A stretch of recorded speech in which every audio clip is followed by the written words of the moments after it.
Okay, you hear me now? Is that better? I solved like 2 problems already. Alright, so I have to start over again.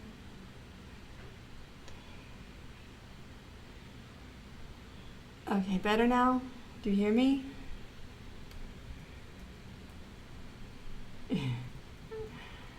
Were you able to see before?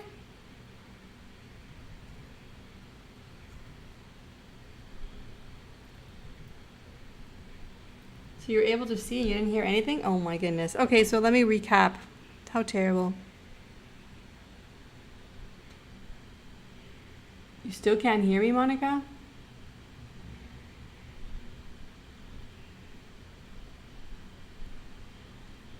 Okay, yes. All right, all good. All right. Again, we're starting 15 minutes late, but Alfonso, everyone can hear me. So adjust your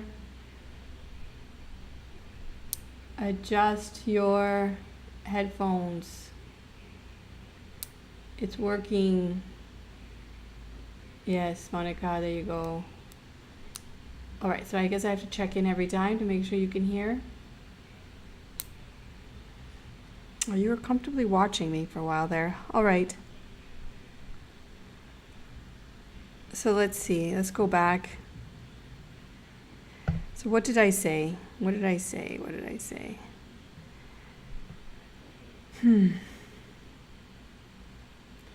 Alexandra, adjust your headphones or your sound.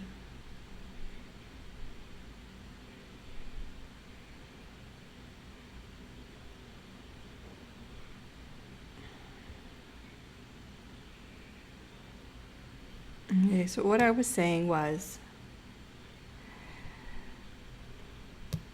last class,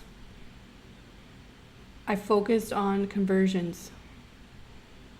I explained to you 2 types of conversions that you will see. If you get a rate from a financial institution, the rate will be usually a stated rate.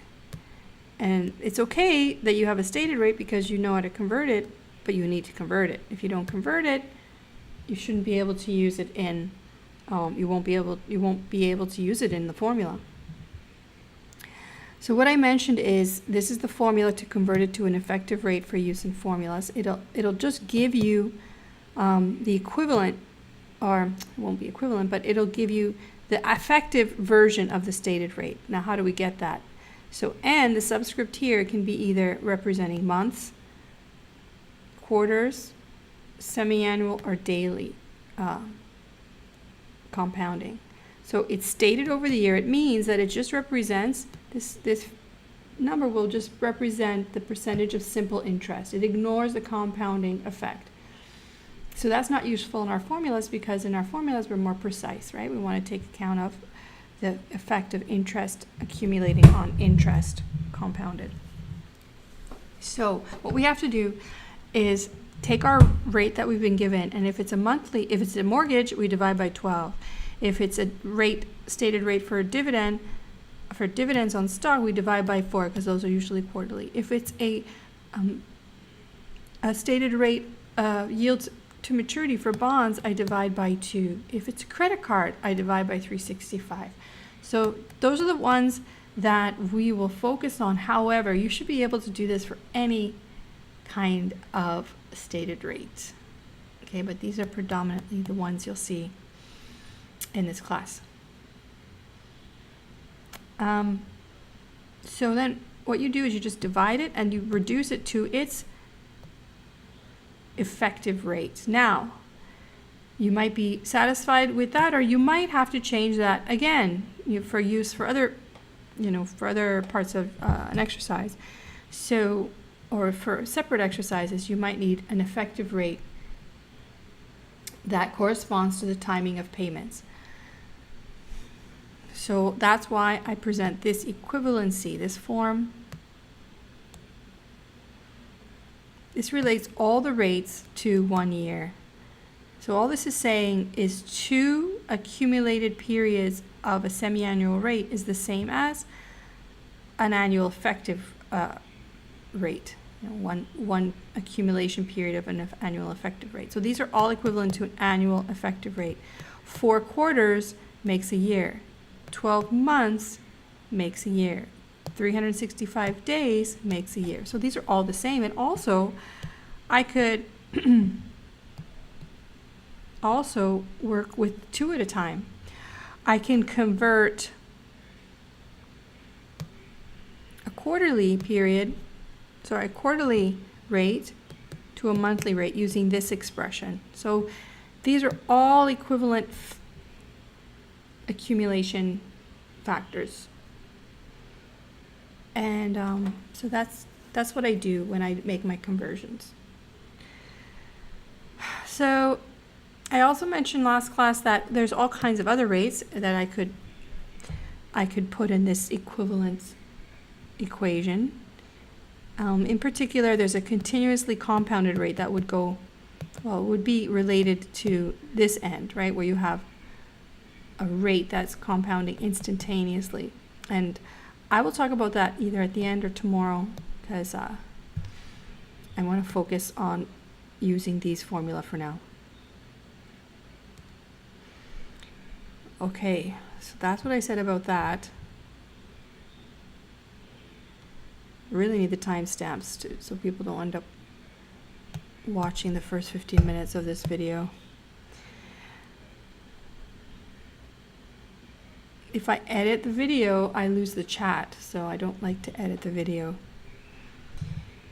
So then what did I do? Then I talked about the review that I gave you. Review number 1 with the solutions.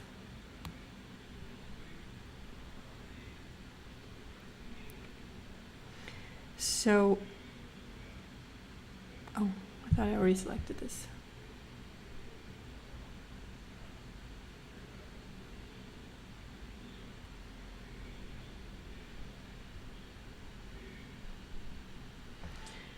I want that here, review number 1 solutions. Okay, this is the one.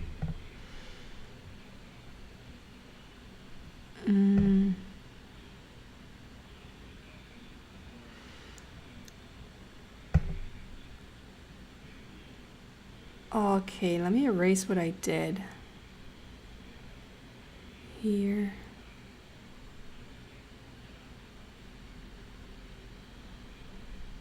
So,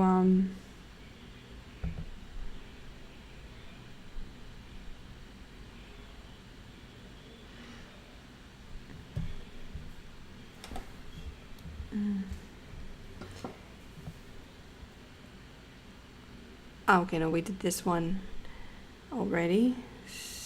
No, okay, so this is the one, right? Axe. Okay, Axe Corporation.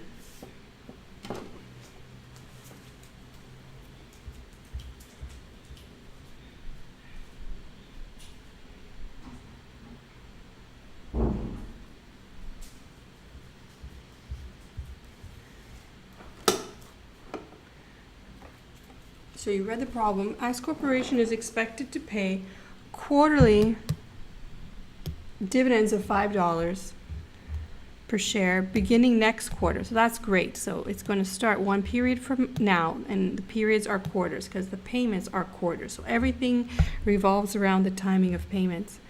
And they will continue indefinitely. Given the risk inherent in Axe Corporation shares, the required expected rate of return for investors. So for stock, the implicit interest rate we're going to use to value those cash flows is going to be the rate, well, it's the one I give you, but the thinking behind it is that I'm going to use the rate that investors would have used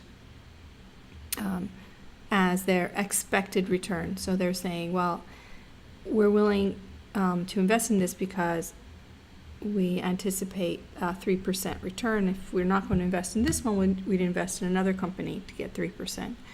So that's their required rate of return. What are investors willing to pay? So what's the most they're willing to pay for that? So let's figure that out. So timing of payments are quarterly, since dividends are quarterly. So I need the quarterly rate. So I need to get this rate given the effective annual rate of 3%. It needs to be converted. So what's the relationship? The relationship is that, well, where quarters are smaller, 4 quarters make a year. So I will solve this expression. So usually you'll see me use this approach of first principles. And I do that because maybe, you'll get the hang of these formulas and you could use them automatically.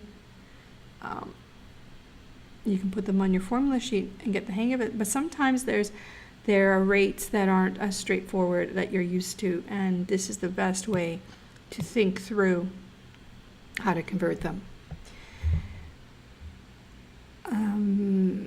So I'm going to take my effective annual rate and chop it up in the exponent, in the power, not dividing by 4. I'm going to, in the exponent, divide it by 4. So I partition it into quarters. So I'm inverting the compounding effect so I can get the equivalent quarterly rate. Now, how do I enter this? I mentioned that you take 1.03, y to the x, enter 4, and then flip the 4. That's the most efficient way to enter that into your calculator. Say equals, and then minus 1. Okay, so get into the habit of those steps. Minus 1. And this is the value you get. Store it, and keep in mind that you store the decimal value. So we're going to store because if you don't store, transcribing it, well, you should write it on your piece, on your homework, or you should write it down for your test. Show me that you got it and what you got. But after that, transcribing that to the rest of the exercise risks error because you might transcribe it, you might write it incorrectly. There's a lot of decimal places there. It's easy to make a mistake. So use the storage key. And keep in mind, that you store the decimal version. Some formulas require you to convert it to a percent first. So you might want to get into the habit of just leaving the decimals in storage and then adjusting later. All right, so now the perpetuity formula is very straightforward. I didn't even draw the timeline because it's a direct application of the perpetuity formula. So you get $5 forever. So I just divide it by the interest rate. You can put I here, but I'm going to put this notation just to be fancy. So this is the rate I'm going to use. And so I say 5 divided by recall 1, and then equals, and that's my answer. All right, that's it. So that's all I need to see on the page. That's all I need to see.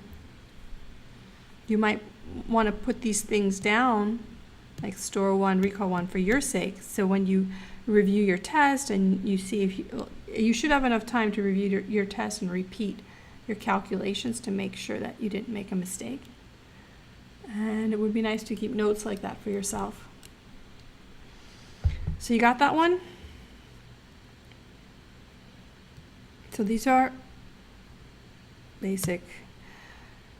Okay, so I mentioned before I had to reboot, convert all the rates that you're given in a problem. Okay, convert all rates, convert all variables to the timing, the frequency of the timing of the payment. So the next problem, again, regarding stock and dividends paid. So payments are dividends. Investors anticipate in 2 years dividends on the same company stock will begin to experience growth that will continue at 0.2% effective quarterly. So very nice. I already gave you the effective rate. If I didn't, you would have to convert that. So keep that in mind. So this will be indefinitely or forever. Using the description of acts from 5, what are the investors willing to pay for a share? So I drew you this timeline, and then I go through a number of steps. So let's see.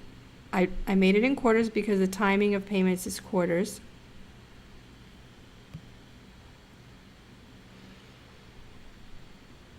And I say that in 2 years it's expected to begin growing. So I mark 2 years and I show my growth factor here. So then it continues to grow indefinitely, right? So now we're going to take our formula sheet and we're going to see where things apply. Up until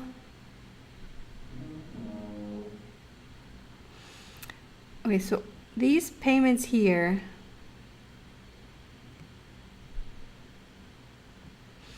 I'm going to count them. 1, 2, 3, 4, 5, 6. These 6 payments form an annuity of 6 payments. The remaining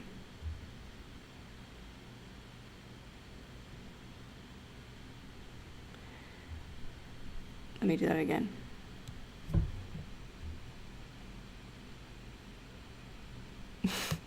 I want to get this one. Okay, so the remaining look like a growing perpetuity. The first cash flow, so ignore, don't look. Okay, what I'll do is I'll make this bigger. So let's do this. Let's do a zoom in. So if I zoom in on this timeline, starting at 6. Let's start at 6. So here, zoom in on this timeline, starting at 6, notice the first cash flow is 5, and then it starts to grow. Remember, I stressed to you that the growing perpetuity formula only applies when the first payment is 1 period from now, and then the growth kicks in. Okay, so I'm going to choose to apply my formula at 6 because 1 period from now, $5 comes due, and then the $5 grows and continues to grow forever. So it is 6. You guys can you guys see that? It's at period 6 that happens. Got it?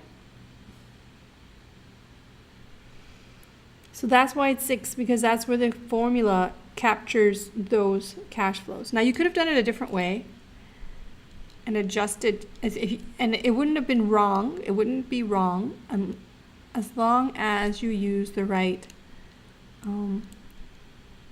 adjustment to the formula. If I want to apply the formula directly, it must begin at quarter 6. So that's why. So some students were asking me about that before. Oops. Just jumps around, so sensitive. So that's why I have an annuity for the first part, and actually I should extend it because the valuation is at time 0 for the first 6. And then I pull all the other ones together and I collapse them into a perpetuity growing starting at 6 with the first payment 1 period from then. So that's the layout for this. So I need to get this, then I need to get this, I need to discount this, and then sum them. First step though is to get the quarterly rate to do all of this, right? So that's my first step, to get the quarterly rate from the previous exercise. I'm just gonna have that still my calculator, so that's a stored value. Or if it's not, recalculate it and store it.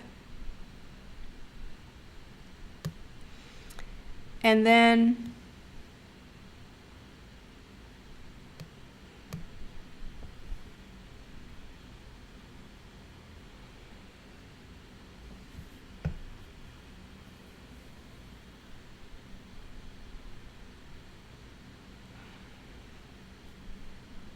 And then, okay, so we're going to do, A is just an annuity with 6 payments. A part, right? So that's the 6 payment annuity. And I can get that in my calculator. I know how to do that. That's 6 goes into N.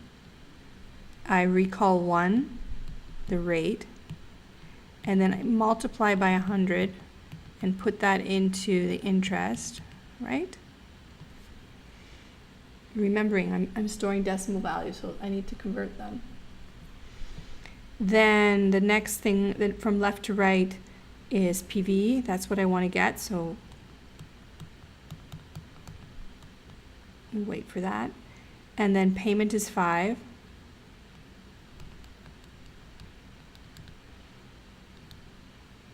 And then 0 into future value, because I'm not interested in that for this problem. And that will give me a number. That gives me this. So where should I put that?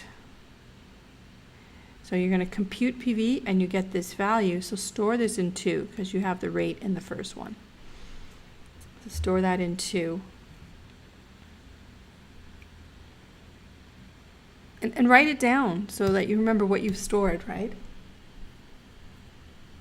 So next part, let's get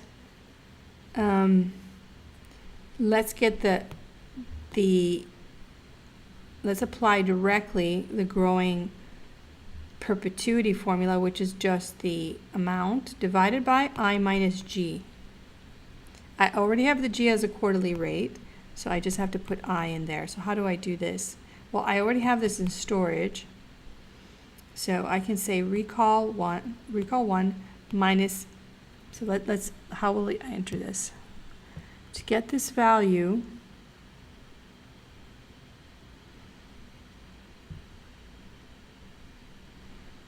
what I would do is recall 1, that's the rate, minus 0.002 equals, so now you're going to have the value of the bottom part. Now flip it over,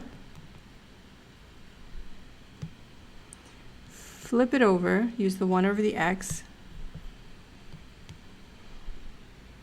and now multiply by 5 and say equals. That will give you that value. What do you get? What does everybody get for this perpetuity?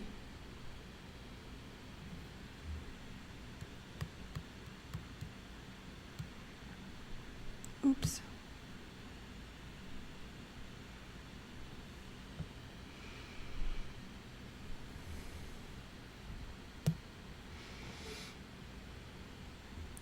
What do you get?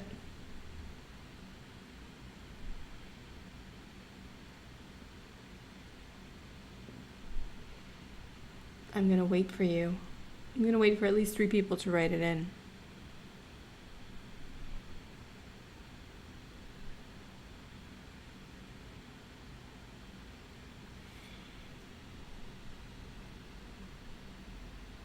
Just for this part.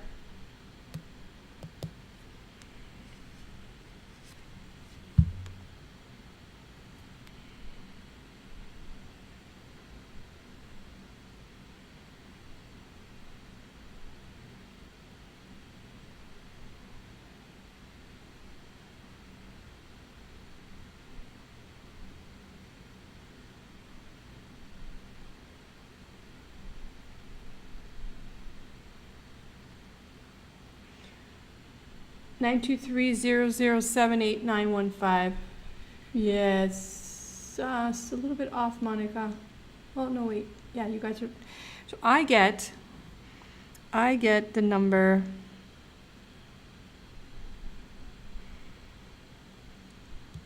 923.00789. So if you don't have exactly my number, it's because you rounded something. Don't round anything. You're going to have wrong numbers. 89 9.15, right. Okay, don't round anything. So, you guys, some of you got it wrong. So this should be, let me do that again because it's a little bit unclear. So I get 923.0078915. You should have exactly that. And then obviously there's more decimal places in the calculator, but that's all my screen is going to show me. Good, Laura. So make sure you can get that. How did I get that? I used the stored value minus 1 equals, flip it over and multiply by 5. Are we finished? No, all we found out is the value of the growing perpetuity over here. So we have the value over here. That's all we have. That's not sufficient. We need to have that in terms of, we need to discount that amount in terms of times $0.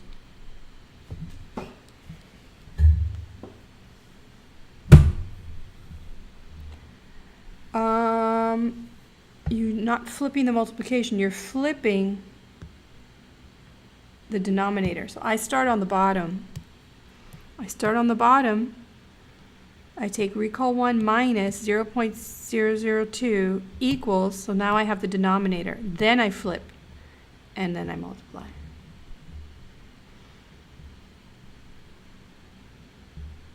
You could do this with brackets, but it's just much nicer for me that I do it that way.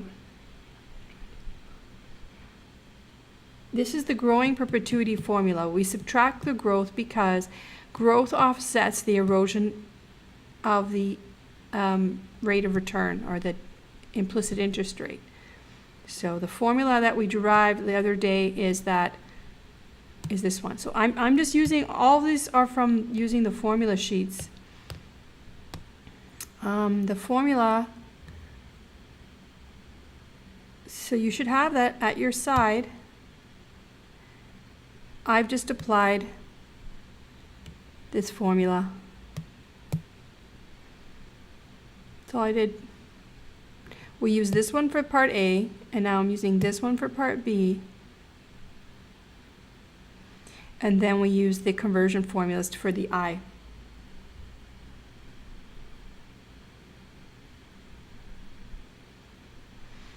If you have to watch these videos 2, 3, 4 times, don't feel bad about it, because you're learning, okay? Just hopefully you have enough time to watch them that many times. So I'm not inventing anything here. I'm just using the formulas that we have from the formula sheet. Okay, so we've got that amount, but now, so in a test situation, you don't have to write all these notation and things for me. Just give me a nice timeline with the amounts, and I can see what you're at. You know, show me where you're making calculations. You can name them if you want, or call them all PV if you want. I have no problem with that. This is for me to instruct you, that I have all this detail. As long as you're neat and tidy, I can see what you're doing, and I can see your numbers. So, or at least the TA can. So now this amount is in the wrong place. We need to move it to time 0. So I need to take that lump sum amount and discount it using the basic time value of money formula. So this amount needs to be discounted back to time 0. So how many periods is that? Well, this is 6. So the tick mark tells me it's 6 intervals, right, of discounting. So that's what I'm going to do. That's the next part. So where I have this amount, I discount this 923, which I'm going to store that. And do I have any storage places? Okay, so I have, you should store this in 3.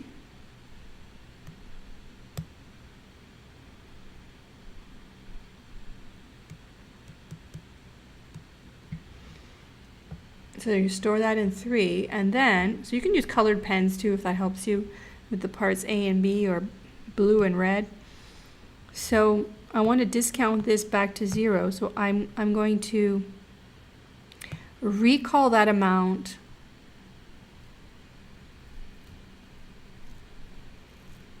for 6 years at the rate that's in my storage 1.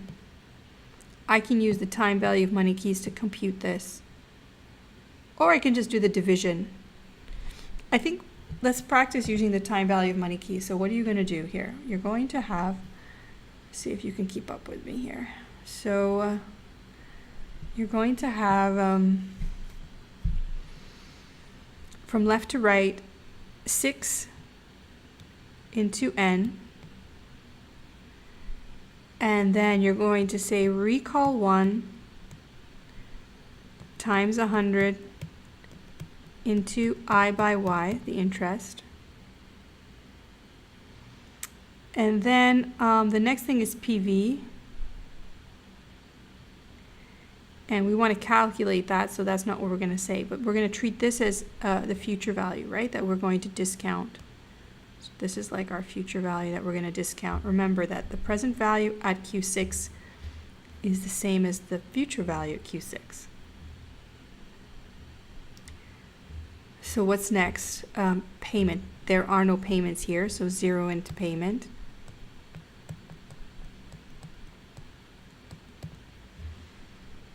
What else?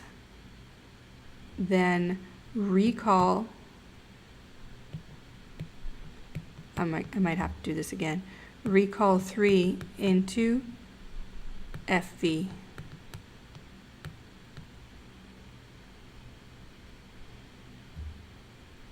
And then compute PV, and you should get this answer.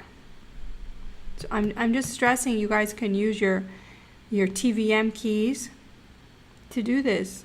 This is just a basic time value of money problem where this is the future value and these are this is the discount factor here.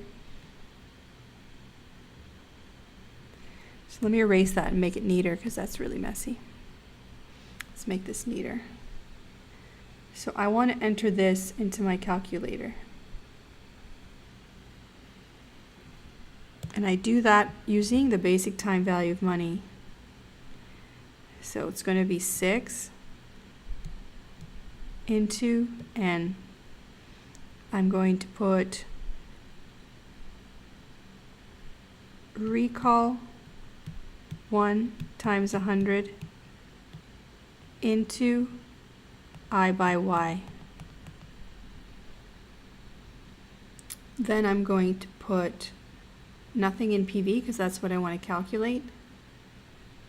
I'm going to put 0 into payments because there are no payments. It's a basic time value of money problem. And I'm going to put recall 3 into FV. And then I'm going to compute PV.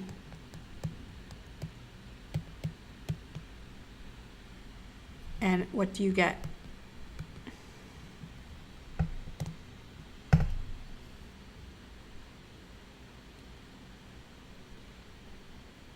What do you get? 20 people left. Hang in there, guys. I'm right here for you.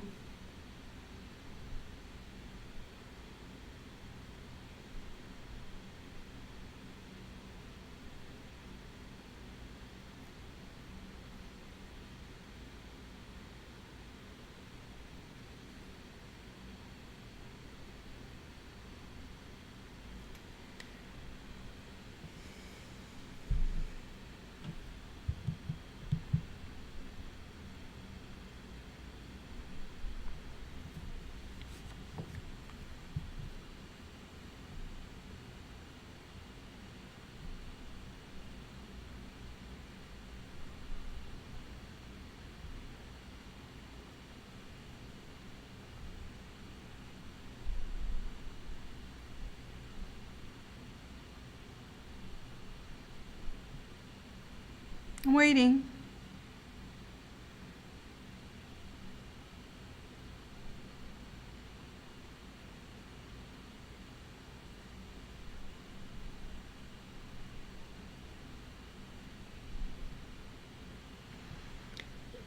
882, beautiful. 882, 9, 7, 7, blah, blah, blah, with a negative. So don't use that negative because I want the present value amount.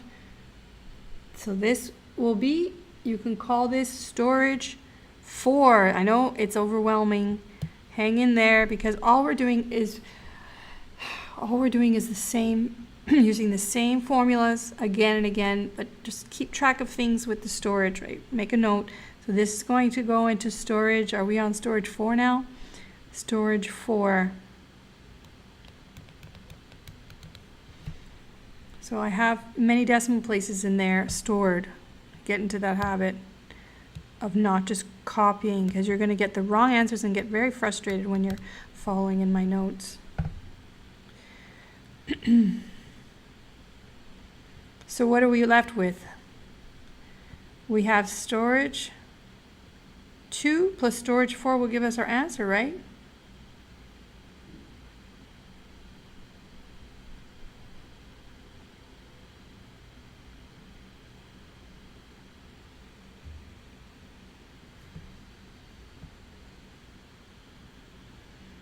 So I did everything here again.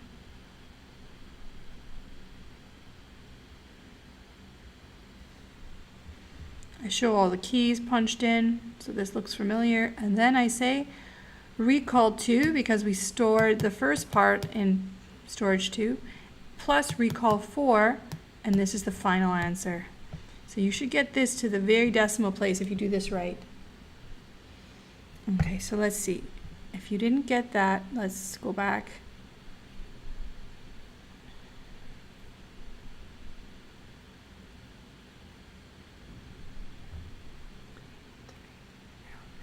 So everything is here actually.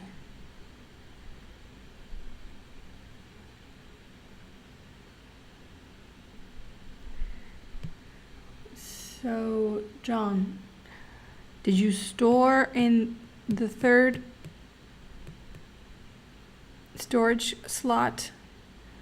Did you store the calculation we made of the 923? And in the first one, did you store the interest rate? So just go back and make sure you have those stored and then carry out these keys to get the present value. And the results store in storage 4.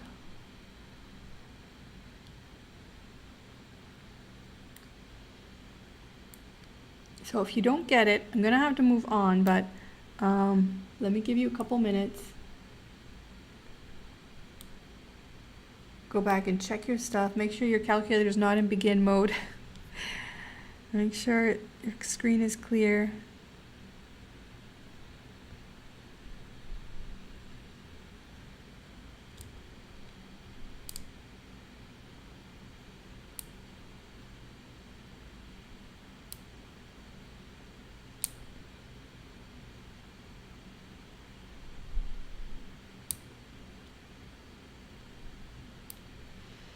So you recall the interest rate, you multiply by 100, and you say equals, right? You need to say equals after, pretty sure. So recall 1 times 100 equals, and then put it in. Otherwise you're going to enter 100.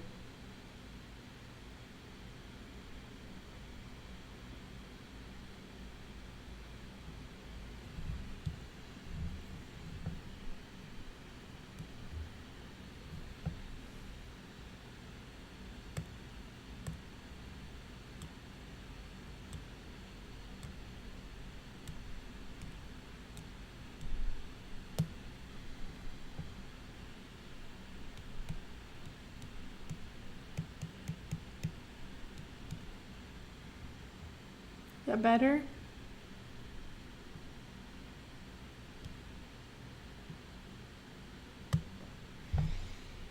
Okay, perfect. Okay, very good. So yeah, I know details like that, Sorry, I didn't put equals, but yes, you need the multiplication of them, not just the 100 going in. So good.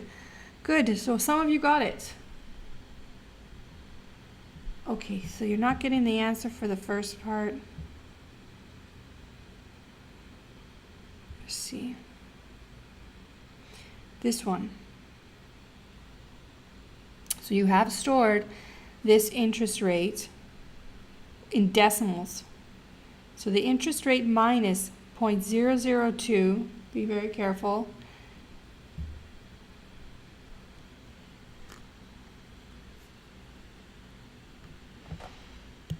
It's very important to get you understanding this stuff early on, because it's going to get more complicated.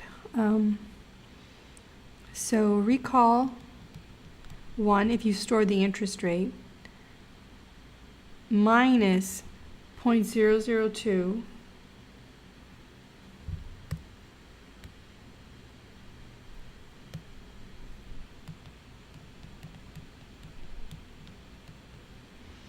equals, flip it, times, times 5 equals. That should give you the answer, Alex.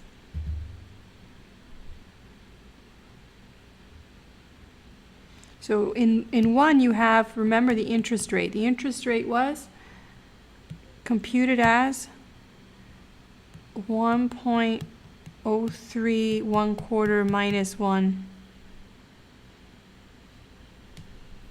That goes into store 1.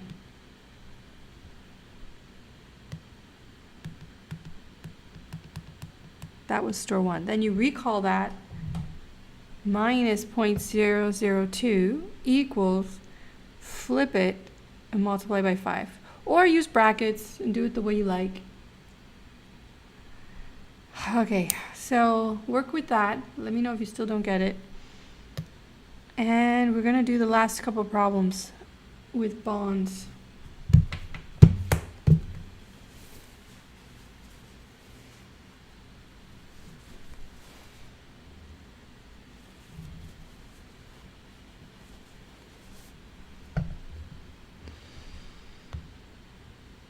Okay, so if you didn't get that, just put a note and look at that later. And let's move on. So you got most of it if you got that far.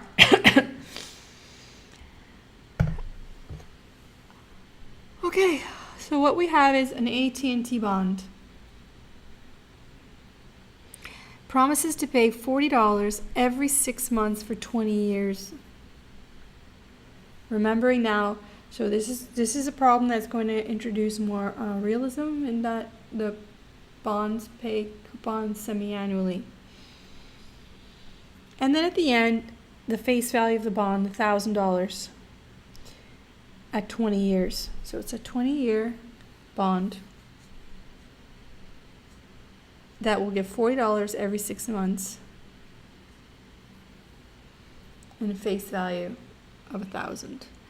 If bonds of comparable risk offer an effective interest rate of 4.5% per 6-month period, what is the price that investors would be willing to pay for this bond today? So what I'm trying to get at here is the yield to maturity, right? Bonds of comparable risk offer an effective interest rate of 4.5% per 6-month period. So I made it even easier for you. I gave you the effective rate. So this means this is the rate per 6 months compounded every 6 months. So this that you're staring at is EPR 1/2. Now a bond problem doesn't necessarily give you that, because bond rates are stated rates, or the yields to maturity are stated.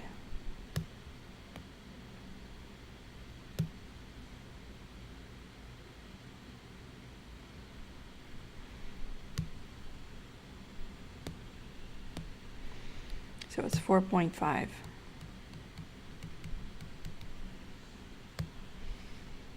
Okay. So how do we solve this? First question, all these problems.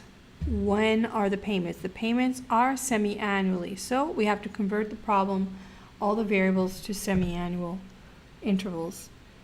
So payments are $40 semi-annually for 20 years. In other words, 40 semi-annual periods.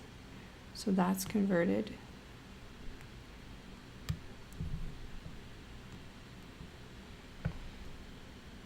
With 4.5 effective semi-annual rate. So remembering the formula for bonds, for coupon bonds, there's two parts. There's the annuity piece of the $40 for 40 periods, and then there's the face value at the end.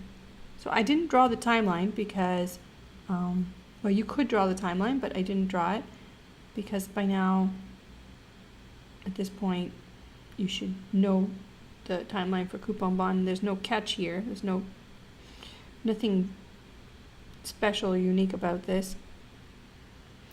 So it's a straightforward application of the bond formula. Now you might want to put this formula for bond on your formula sheet just so that you don't forget this second part.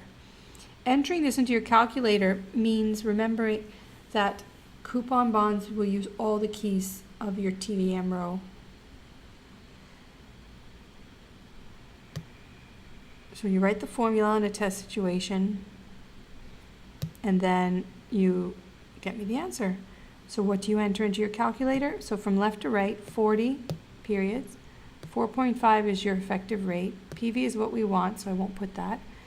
Payment is what I will receive, so positive cash flow of 40. And the face value at the end, positive value of 1,000. Now since the coupon rate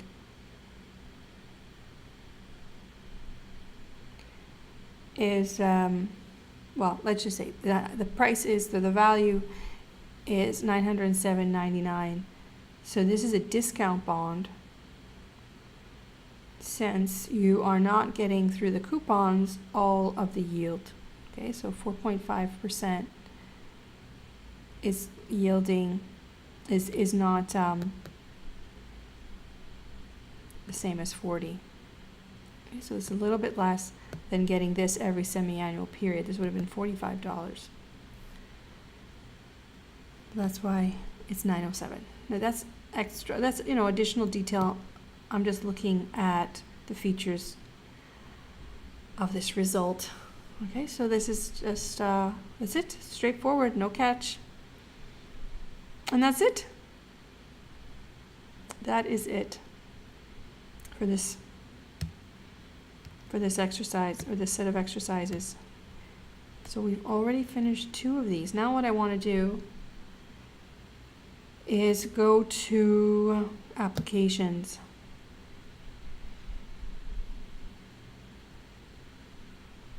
So I gave you this. I gave you another handout as well.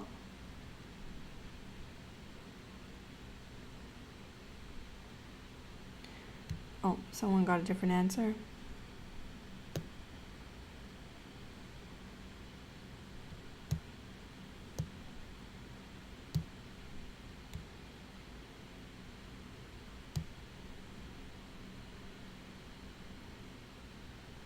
Victor, you're working on the other problem? Yes, Victor, that's the other problem. But I'm working... You're working on...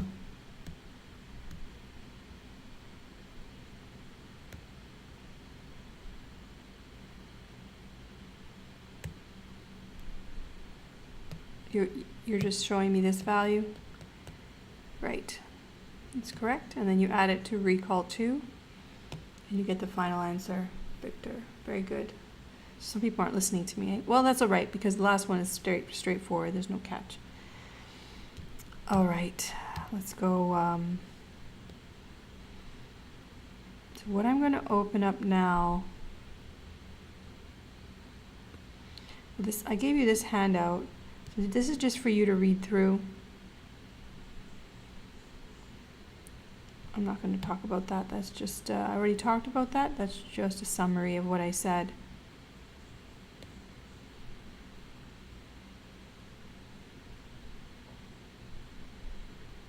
So picking up on bonds,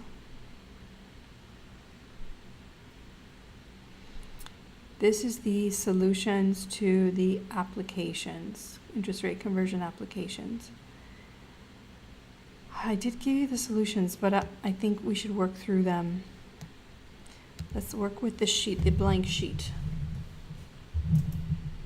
Interest rate. So the beauty of having the video is I might be going fast for now, but just hang in there, watch a first pass through these problems. Even if you don't follow completely, you'll get probably 60 to 80% of what I'm saying, and then you just need to refine your understanding, and you can do that by reviewing the videos, right? Just make notes for where you went wrong or what you need to look at more carefully. Okay, so let's go deeper into bonds. Very good, Victor. Okay.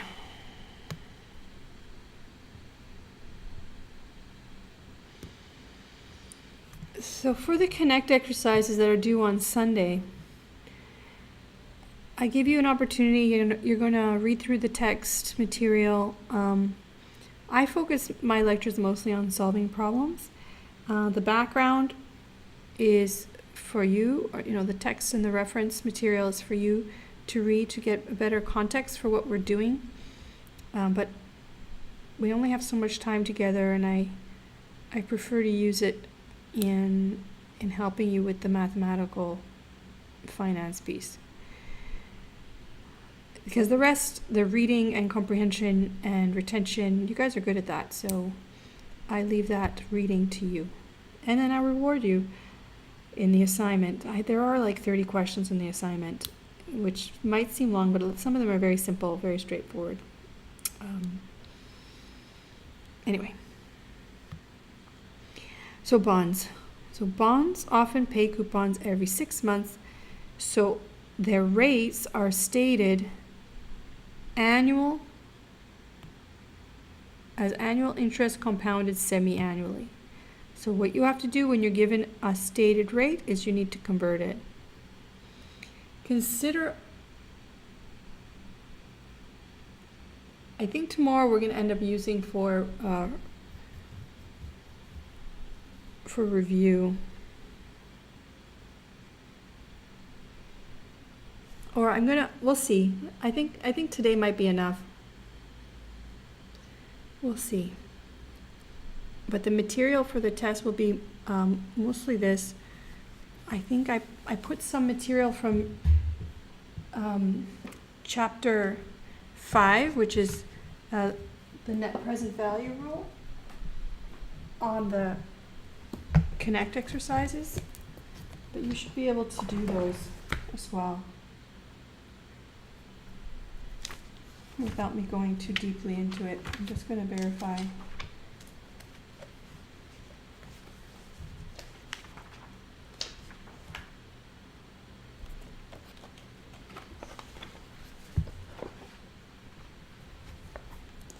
I'll put a few problems from chapter 5 in there as well.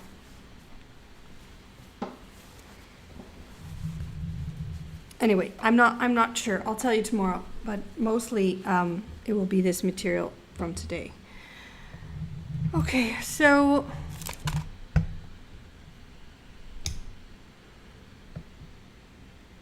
if I have anything from chapter 5, I'll tell you exactly what I'm going to test you on, okay? Consider a corporate bond paying semi-annual coupons at an annual rate of 6% with face value 1,000 maturing in 8 years. The bond's yield to maturity is 7% per year compounded. So this is the issue. The issue is per year compounded semi-annual. That is a stated rate. That is not effective. that is just reflecting the simple interest. So what I have to do is convert it to a effective semi-annual rate.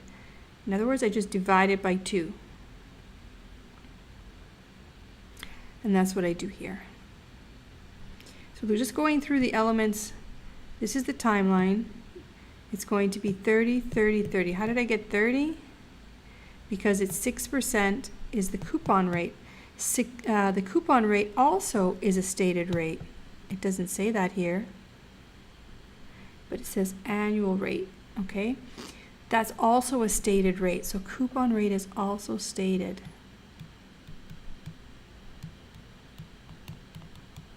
It also needs to be divided by 2. So you just need to remember that.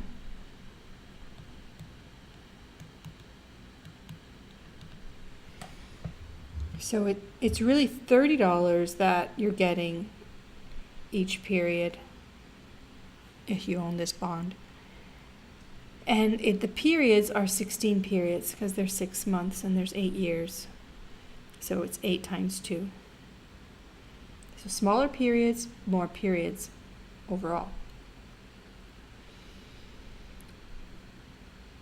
So this little c represents the stated coupon rate, which I divide by 2 and I multiply by the face value to get the payment. So this is something we learned before how to do, but now we've added this extra step that you have to divide by 2.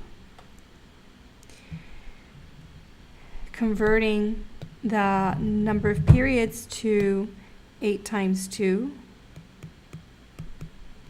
because there's more of them.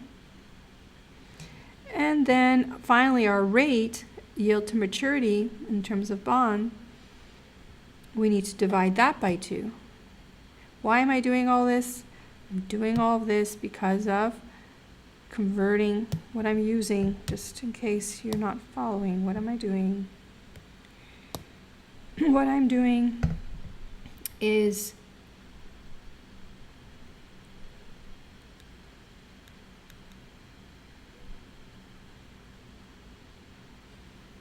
where is it? I'm doing this, converting from stated rate to effective rate.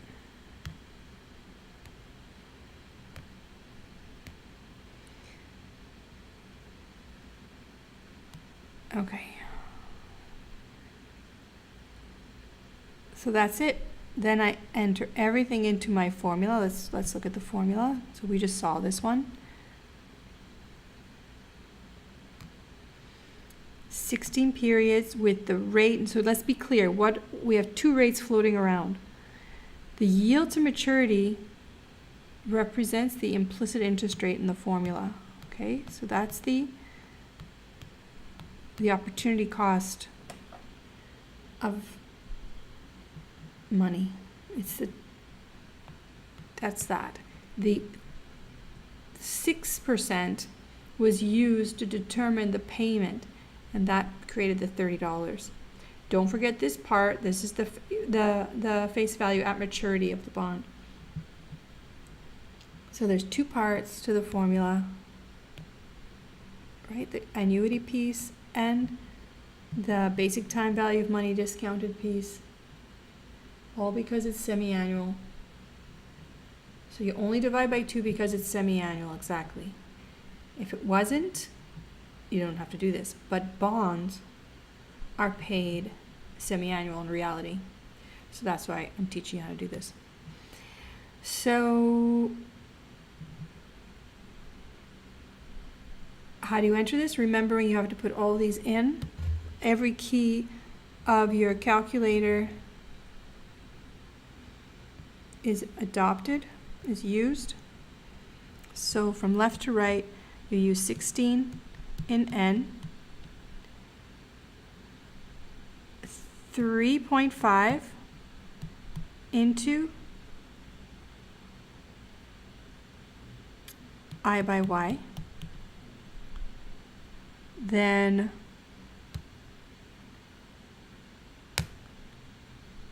oops,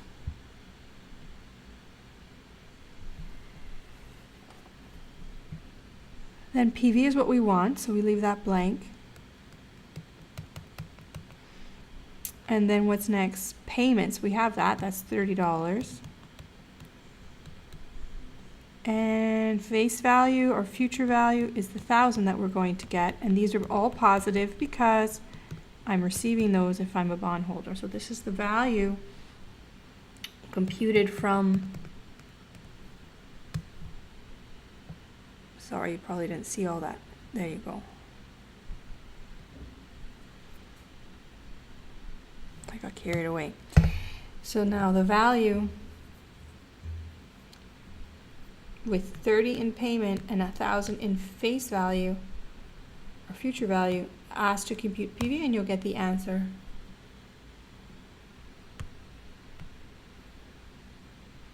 And there you go. Okay, so you use all the keys. For the coupon bond, you use all the keys. They all should be full. Now that was just to calculate PV. I could ask you, and there are exercises where I ask you for different elements. I could ask you for the coupon rate, giving you the other values. Okay, so you're going to practice that. So be good at these problems because the problems on the test will be a little more challenging.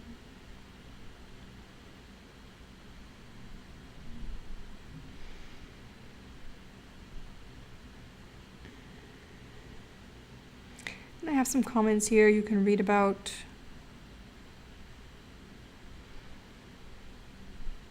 Let's try the second one.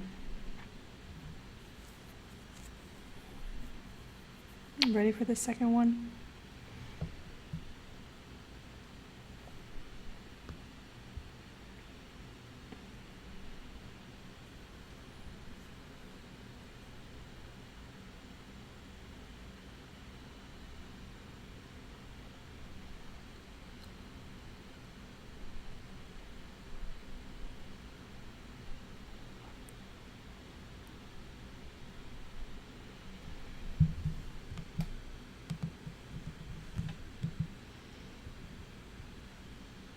Let's go 10 more minutes and then we'll have a short break.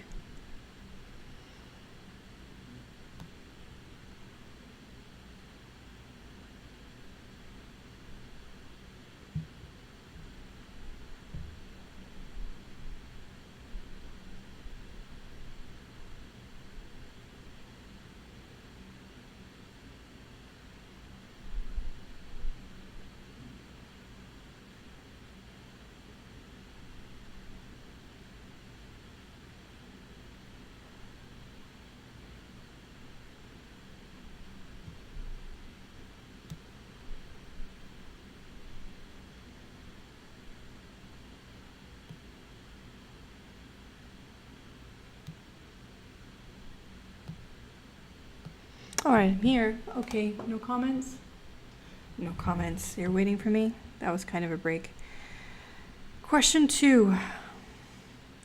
Consider a bond paying semi-annual coupons, so that's important. The payments are semi-annual, so I'm going to need everything in semi-annual terms. At an annual rate of 7%. Now remember, this is a stated rate. When it doesn't tell you details, if it doesn't say the word effective, it's a stated rate. So 7% is a stated rate of the coupons with a face value of 1,000. The bond's market value is this amount, so this is what it's selling for, and the yield to maturity is 6.6 per year compounded semi-annual, another stated rate. How do I know? How does she know it's a stated rate? Because it's per year compounded semi-annually. If those are not the same, the compounding frequency varies from when it's stated, the time over which it's stated, then it's a stated rate. Okay, so these are stated semi-annual rates. What is the time to maturity of this bond in years? Very nice. Let's see. We need to convert everything to semi-annual, right? Now you have, I gave you the answers to all these problems, but I prefer you to solve them first and then look at the answers.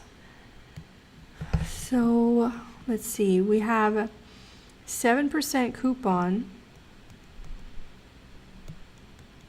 but that's semi-annual, so I need to find the payment, I need to do 7% divided by 2 times 1,000. So that's going to be $35. Then, in terms of the timing, the number of years, well, we'll figure that out, but remembering, keep in mind that the result that you get from applying the formula will be in terms of semi-annual. You're going to have to convert it 2 years after.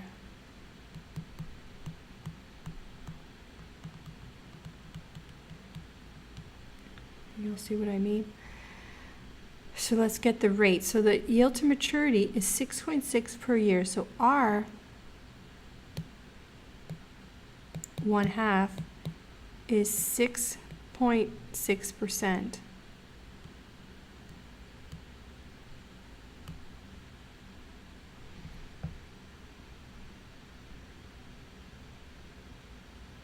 Sorry, it does that. 6.6%. So what we need for our formulas, is the effective rate. So that's going to be 6.6 divided by 2, which is 3.3%.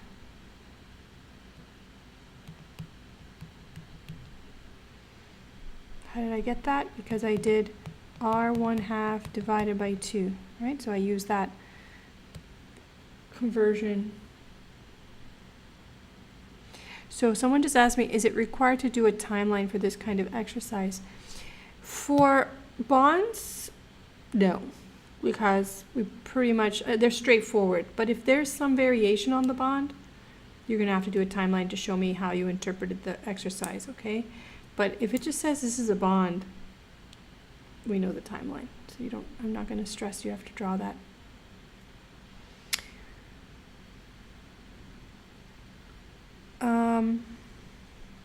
Okay, so we have that. Now what else? So what else do we need? Is that it? So let's set up the formula. The formula looks like the PV at time 0 is equal to the annuity piece, which is $35, with the rate of 0.033, 1 minus 1 over 1.033 to the t. I'm just going to use t because I don't know what that is.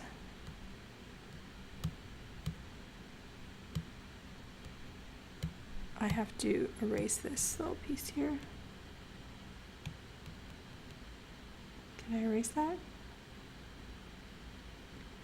Did you want that back? It's in my way.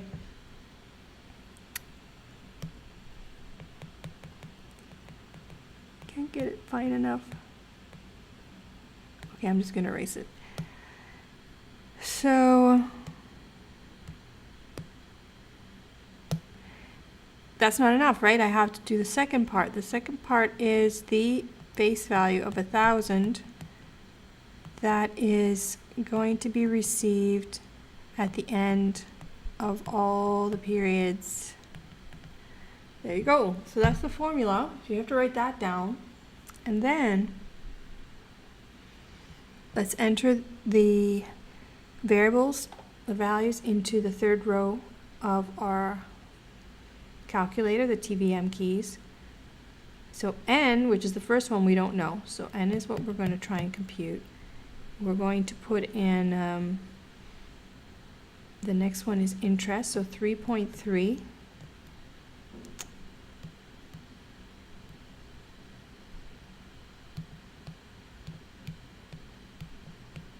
Remember, we put it as a percent. That goes into I by Y. And then PV, oh, we have PV. I didn't put that. I need to put that. So PV is actually given as 102682. So this is actually equal to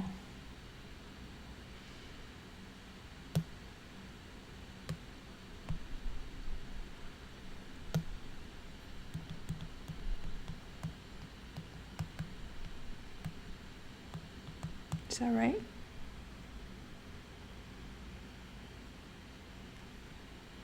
I have to double check my memory.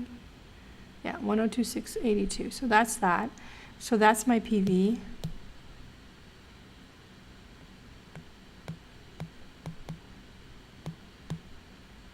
And that's what you pay now, right? So I'll put it as a negative.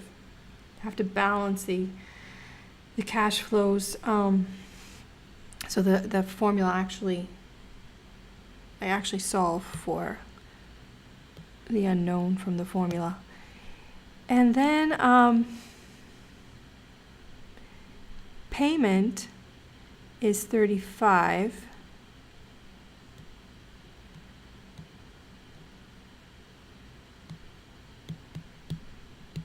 I hope I did this right. And then face value is 1,000, which will be received. So these are both positive. And now you ask to compute N. And what do you get?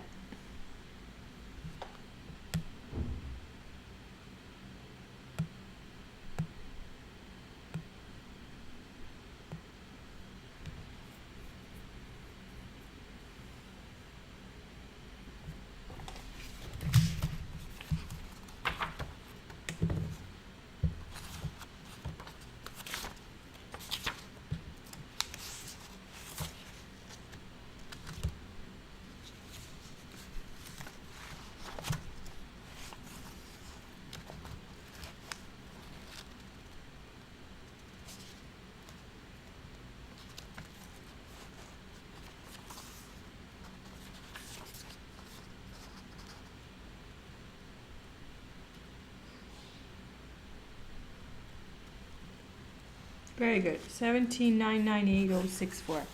Very good. So you get N.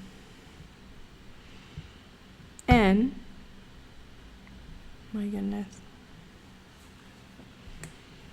So N is equal to 17.998,064.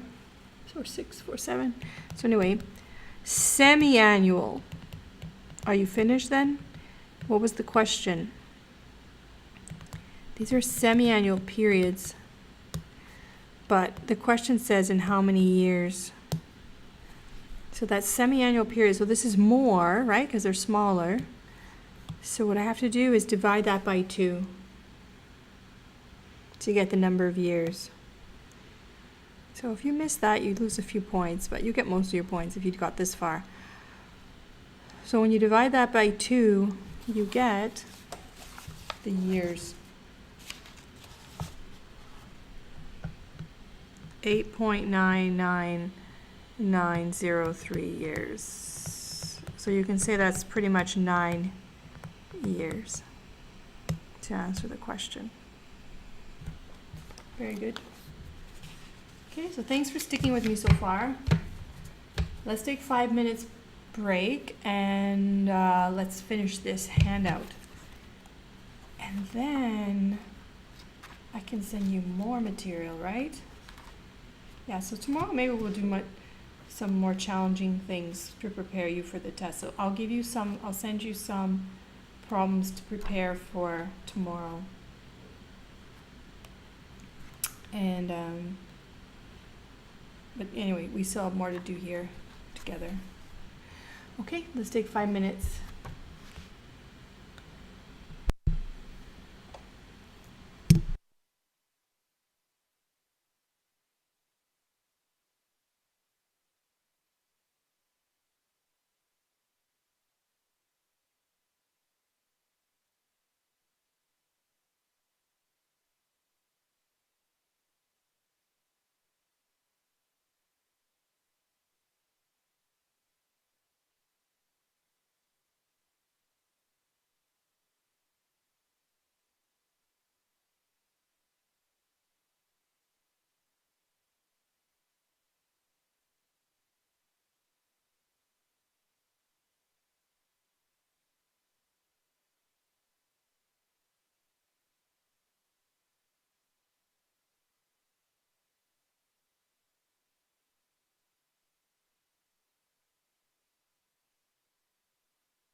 Okay, was that more than 5 minutes? I'm back. I am going to send you a couple of documents. One's a summary of our approach to solving these problems.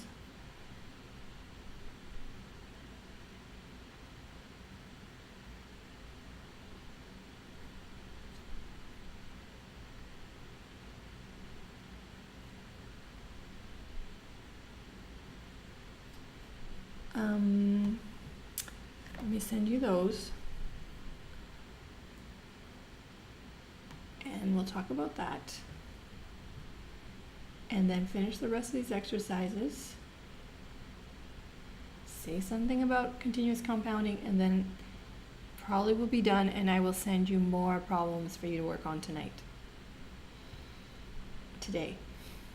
Don't wait till the night. You're going to be tired.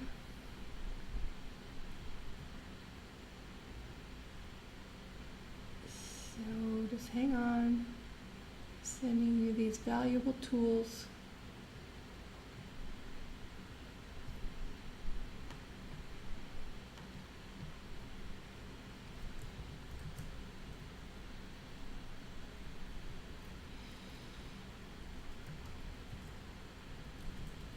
Putting the date on it, that helps for you to organize yourself.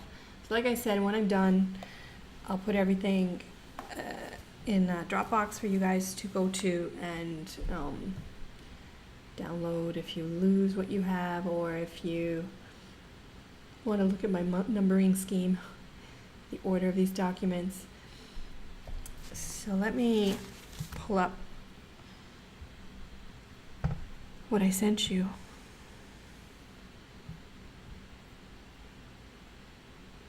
You hear me, right? Everyone hears me? So this is a summary page for the technique that I'm using.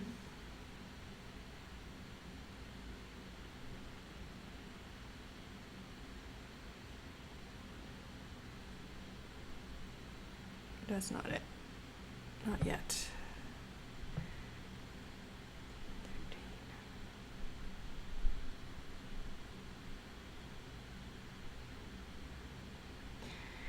So I call this solving problems evaluation. So we're valuing assets. We also learn how to value projects.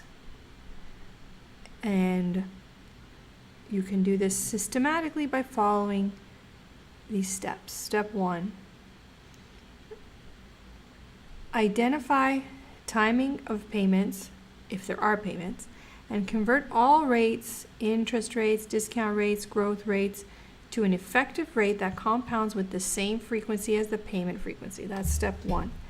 Step 2, draw a timeline and determine whether the problem involves simple time value of money problem, or an annuity with or without growth, or a perpetuity with or without growth. Then focus on the portion of the problem that uses our formula exactly as is. Step 3, modify formulas to move lump sums to desired positions on the timeline. Okay, those are the 3 steps, pretty much the 3 steps I'm using. And then just a few words about the interest rate conversions. Again, this is a summary.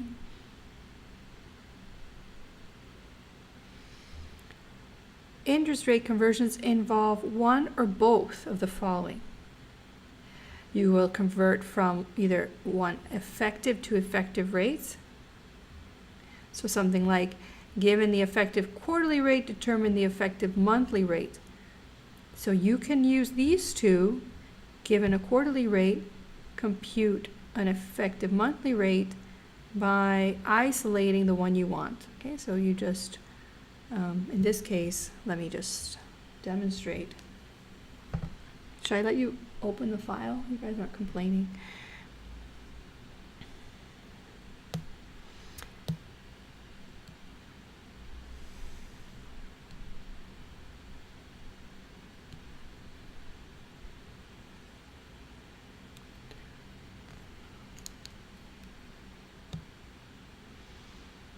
So if you wanted to isolate for this, you would say 1 plus EPR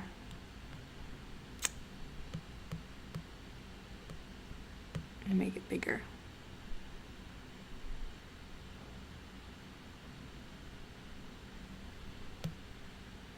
So 1 plus EPR 1/4. So you're going to take the quarterly rate and then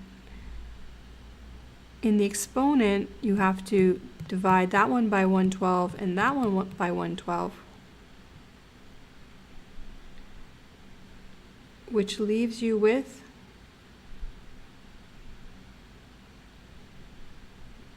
1/3, right?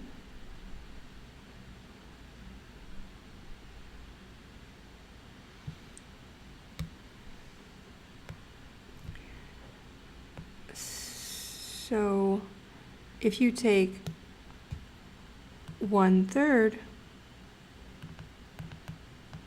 minus 1, that will give you 1/12. So what, maybe this is strange at first, but if you take a quarterly rate, what is a quarterly rate? A quarterly rate has 3 months in it. And you divide, we split it up, we partition it into 3 parts, then we're actually getting the monthly rate minus 1. So that's how you can use that conversion.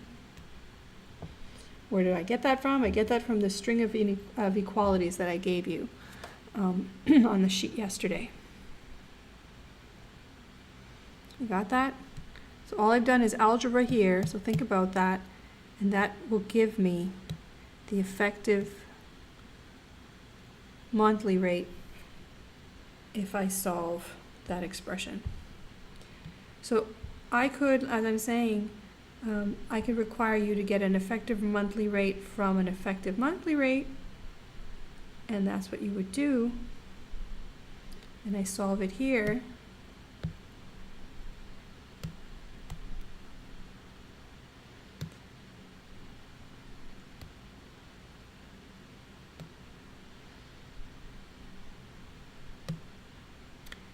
Okay, so that's how I would solve it. I'm not sure where this line came from. Anyway, don't worry about the red line for now.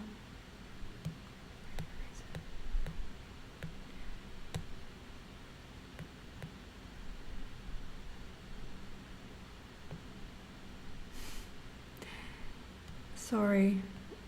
This iPad, I need a new iPad. This is a very old iPad. It's one of the first ones, but it's doing the job. Okay, as soon as the store's open, I'll be getting one. All right, so this is solving this. Number 2, in terms of interest rate conversions, you need to be able to go convert a quoted rate. Quoted rate is another word for stated rate. Also nominal rate. So these all mean the same thing. Quoted, stated, nominal. They're all referring to the same thing. Okay? So you take your quoted rate and you divide by the number of compounding periods in a year to get the effective equivalent rate. Okay, so this is a summary sheet of, you can keep that nearby as well, if that helps. This is the way I'm solving problems.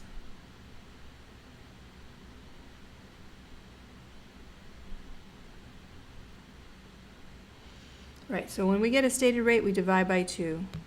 Okay, so this notation R is for stated rates. Stated rates are always in terms of a year, that's right. They're always in terms of a year. They're the simple interest over the year. That's all they're reflecting. Okay, so the other thing I wanted you to have, we'll look at that after. Okay, so let's continue with solving these exercises. mortgages. So mortgages are loans. It's an amortized loan with the principal paid over time, not just at the end of the loan period. Each time the principal compounds interest,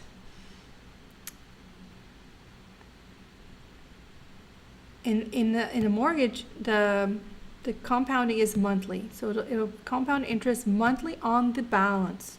So whatever has not been paid. At the same time,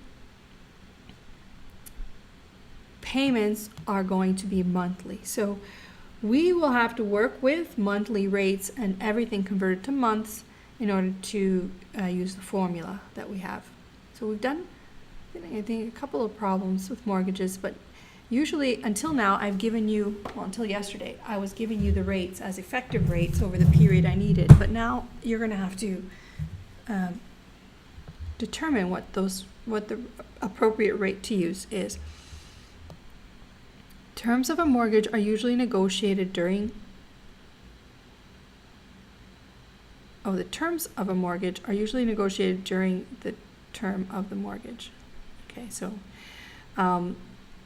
for example, 25-year mortgage will be negotiated 5 years after initiation of my mortgage. So let's say we have established terms of the mortgage, but then we want to renegotiate the terms. So I want a lower rate, or maybe I'll accept a higher rate if I can pay over a longer period, reducing my payment. So there's all these different considerations once you're allowed to renegotiate, okay?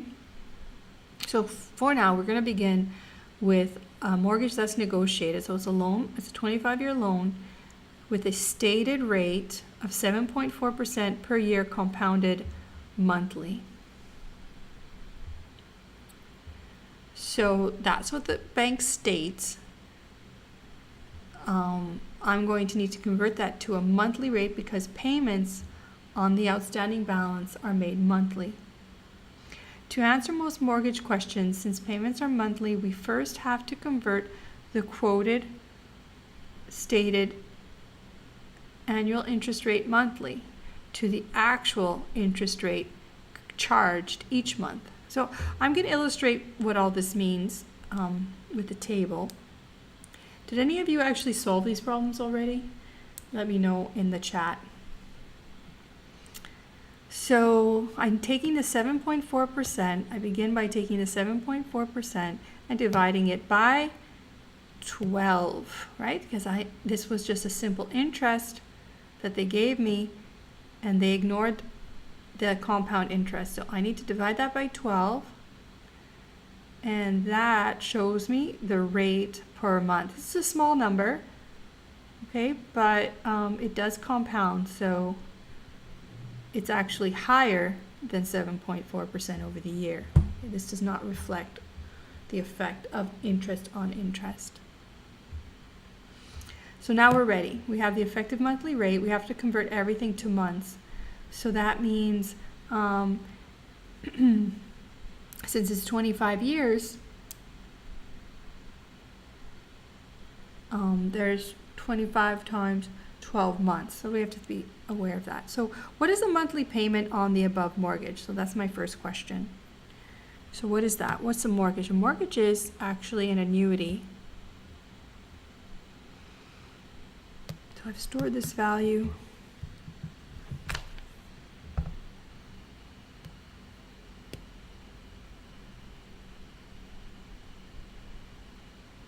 I'm going to store that value. I'm going to do this with you.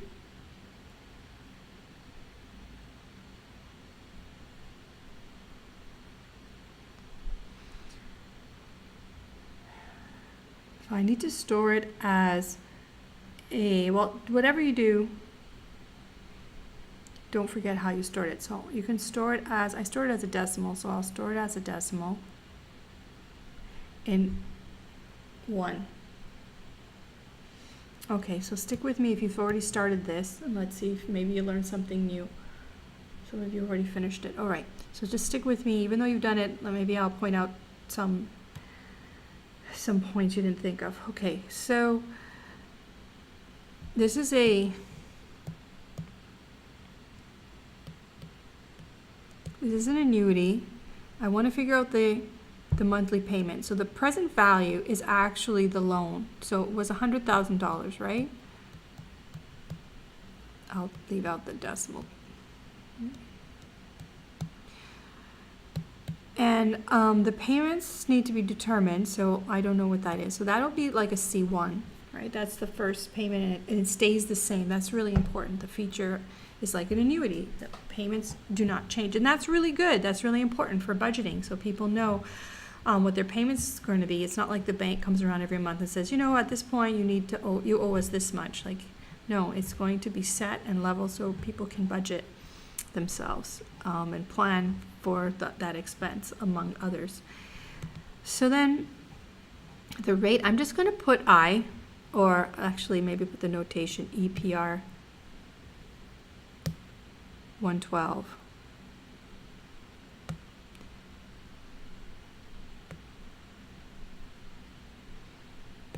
I don't know what's going on here. So EPR 112, right? And that's 1 minus 1 over 1 plus EPR. Not pretty at all. 1 plus EPR 112, and there's 12 months in a year times 25 years is 300. So this is 300. So that's it. So with that, that's the formula I write down, and then entering into the keys of the calculator from left to right, 300 periods.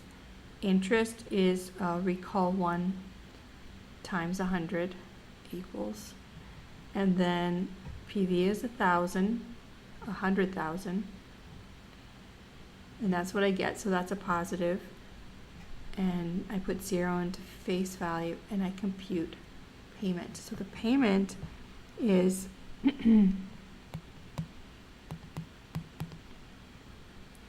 $732.50.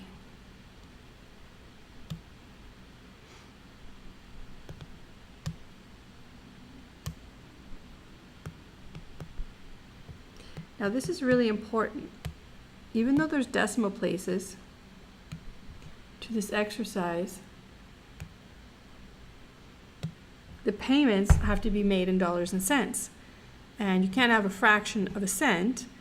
So that's it. That's the payment. Okay, and that's really important to remember. So even though it's like 4.49887, I'm finished now. So that's going to be my payment that I'm going to use in my amortization in the payment schedule.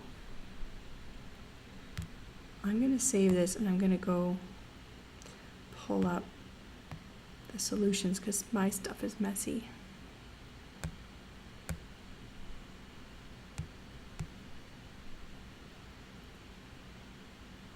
So as I was saying, if you didn't follow, this is how you enter it.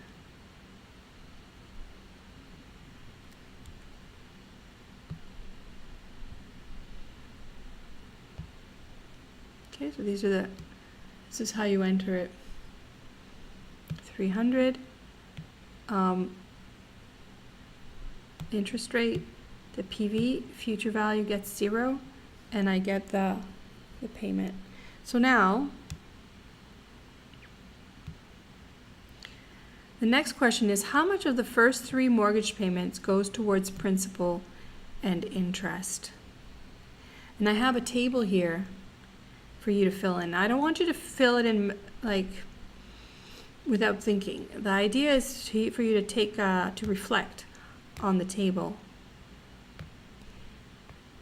And let's do it together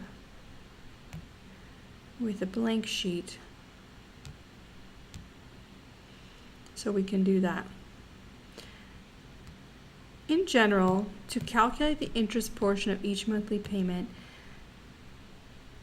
we have to take the balance and multiply it by the interest rate. Which rate?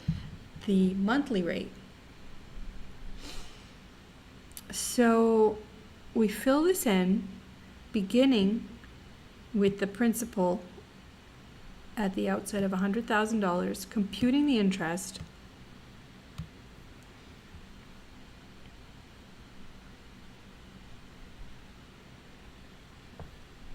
so it's going to be 100,000 here, right?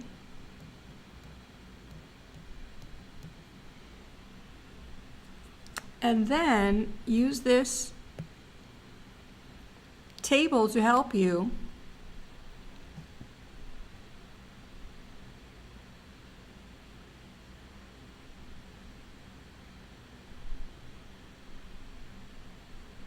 to compute the interest. So the interest is actually $616.67.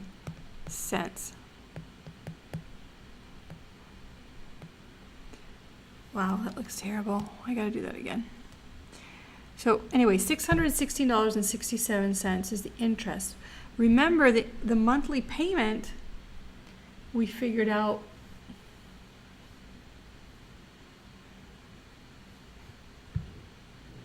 was how much?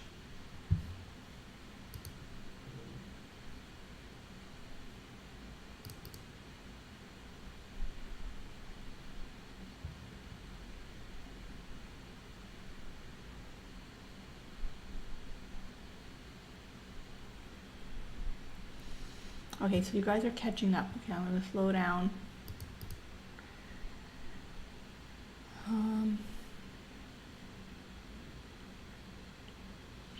Why did you get that number so small? Did you put 300? Did you get the right interest rate? Make sure your interest rate is the right interest rate.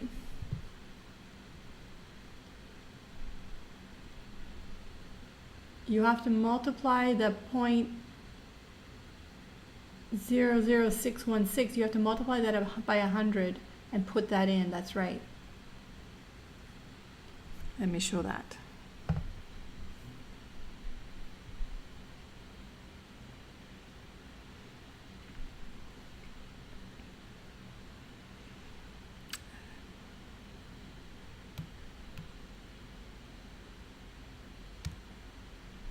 These are what you enter. There you go. So remember, we're entering in terms of percent for the TVM, but for the formula, you're using the decimal. So you got to keep on top of that. Practice makes perfect.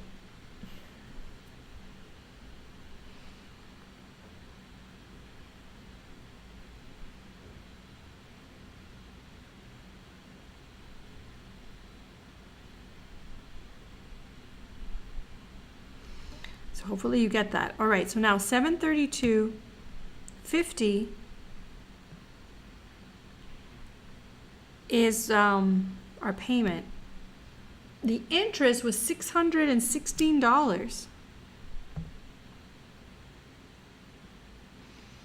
let's see if I can show this table without giving away everything. So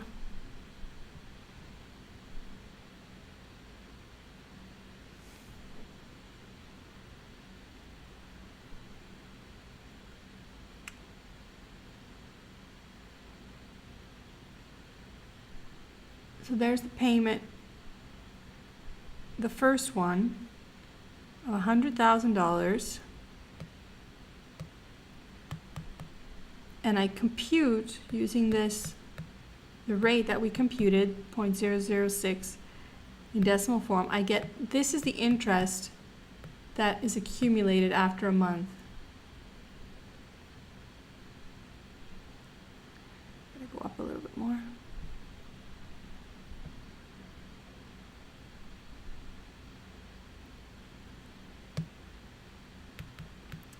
Now, how much is the payment?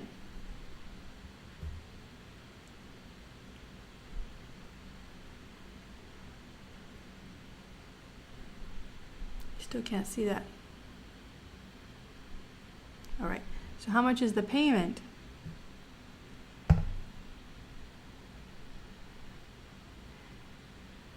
So look at that. This is your payment. You're making this payment, and this portion is interest. You pay a lot of interest at the beginning of a loan.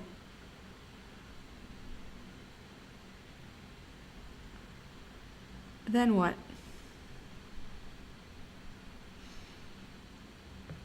Then we compute the reduction of the principal. As a result of such high interest, we're only reducing the loan by $115.83. I figure that out by taking the monthly payment minus the interest charged.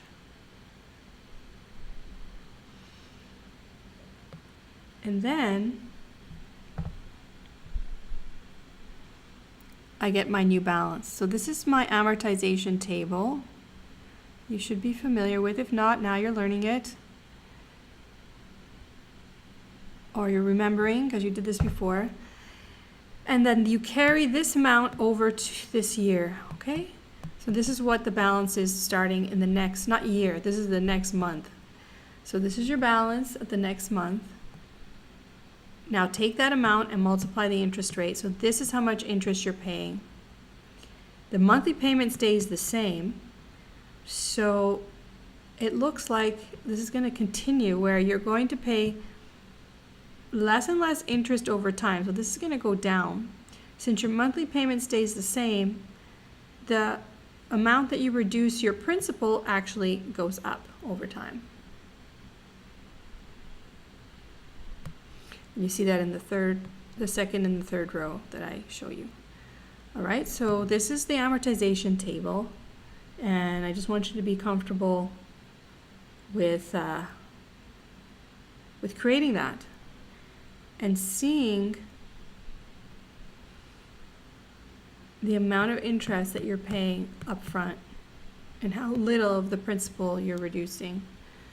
Okay, so it's really giving people, it's really giving, you're paying a lot of interest, and the question becomes,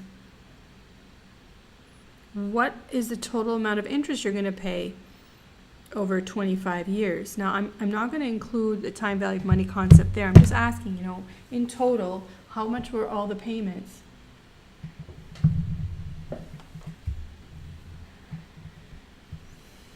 Well,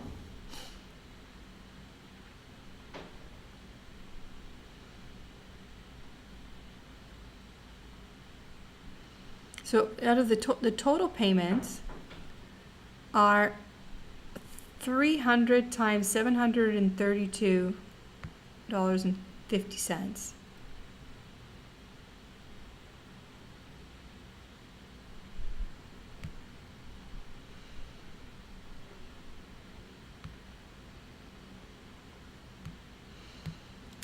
And then, so that's the total payments. And then the what you borrowed was $100,000. So it works out to be you're paying more interest than the value of the home. That's what it looks like. Okay, so you're paying back the loan, and then you're paying even more of that in addition. So you're paying 2 times and a little bit more to own that home or to live in that home for the duration of the mortgage. Okay, and people choose to do that, and they have various reasons, and I won't get into all of that right now because I really want to work on the calculations. But think about that, okay? And think about what the advantages and disadvantages. Now you can read in the text too, this topic. What I really want to do though is work with the calculations.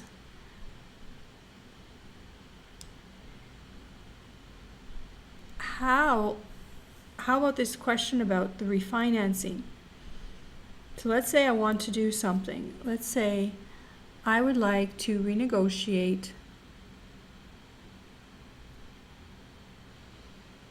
after 2/3 of the mortgage has been paid. So not even 5 years. I wait till 2/3 have been paid. So how much is 2/3? Well, there's 300 payments. So after the 200th payment, I want to know how much remains to be paid. And I can use that to determine, with that amount outstanding, if I change the rate, how does that change my payments over time? Or if I change the duration of the loan, how can that change my payments? So what we really need to do though is figure out the technique for calculating the outstanding balance at any point in time. We don't want to have to, create this amortization table every time. Okay? You could try that in Excel. You could work with that in Excel and make the table for yourself. But I prefer to use our formulas, which is the focus of this first week. So working with the formula, after the 200th payment, how many payments remain? Well, just 100. So isn't that just an annuity? That's an annuity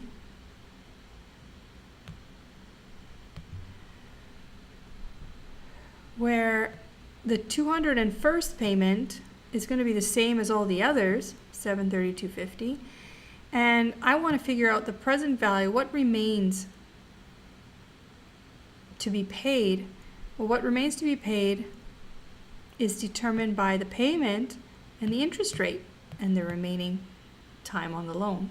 So this method, using the annuity, at any point in time, I can figure out the outstanding balance. So this is a really good tool. So you don't have to make the amortization table. All right, so just again, so we're at the 200th period and we've just made our 200th payment. So the 200th month has passed. The next payment will be also $732.50 with the same terms. 100 periods left, 100 months left at that interest rate. So that means that from my perspective at time 200 months,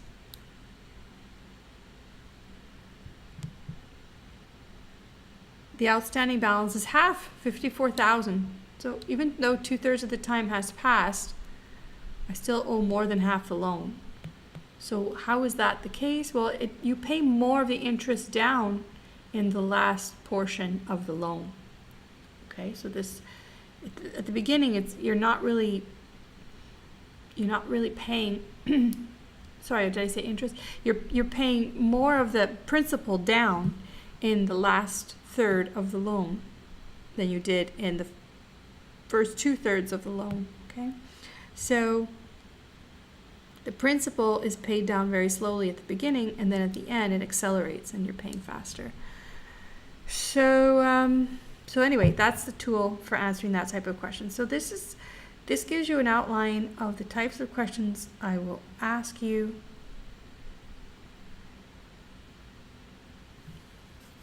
And you should be comfortable with.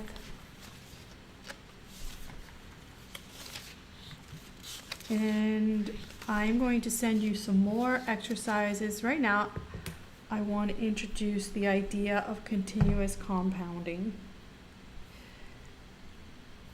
With the handout that I gave you,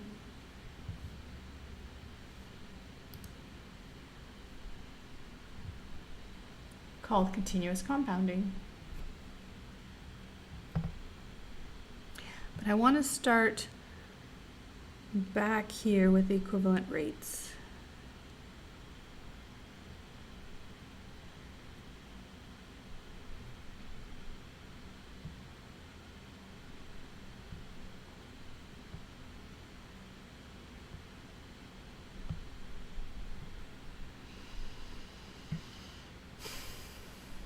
So we have this relationship between nominal and effective rates, which we might have to use if we're given stated rates, we convert them immediately to effective rates. And then we might have to also convert effective rates to other effective rates. We could also put that together, right? Like, let's say I could create a string of equalities that looks like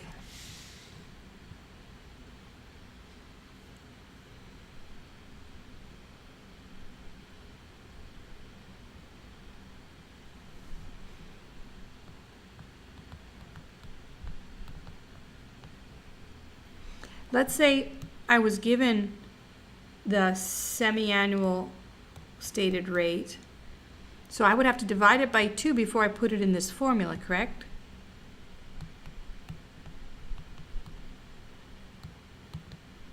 But that would be the same thing, wouldn't it? What if I was given the stated quarterly rate?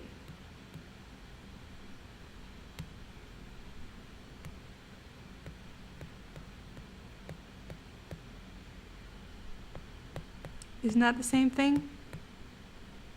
These would be equal. Right, so I'm just dividing the stated rate by 4 to get the effective rate.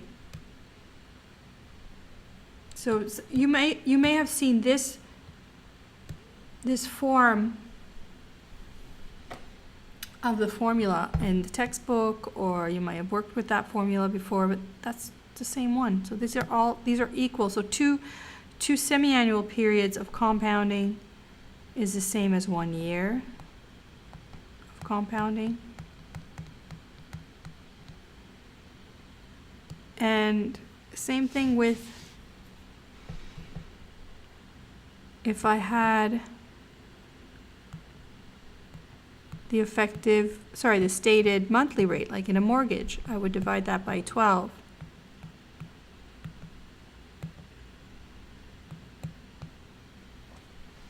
Okay, so that's another. So I'm just putting the two formulas together. If I have to, I can do that. And what's the last one that I have here? Now there's many in between, but I'm just showing you these key ones that get used a lot.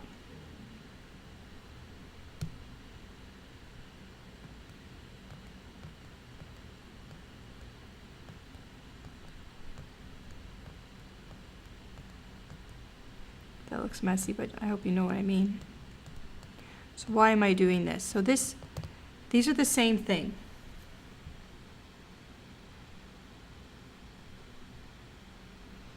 Let me fix that. It's so messy.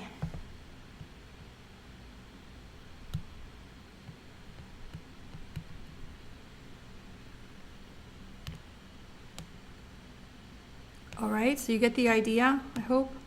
So what if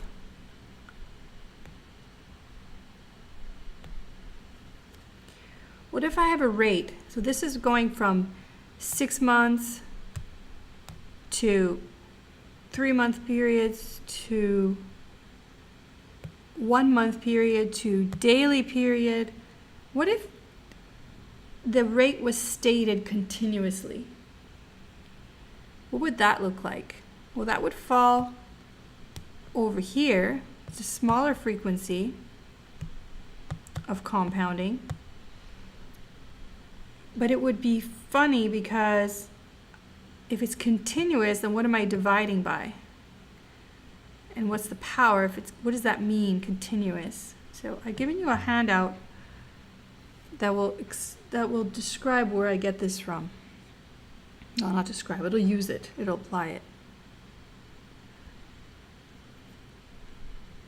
Now I'm not gonna ask you about this a lot, but you need to know this, all right? This is important for theoretical applications.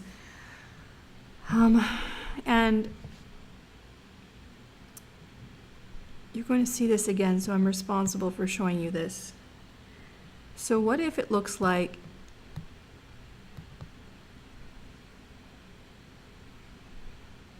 So remember, the fraction, so it's 1 over 365 divided by 365. So these are inverses of each other, and it's 1/12 divided by 12, right? So this is actually going to be 1 over n.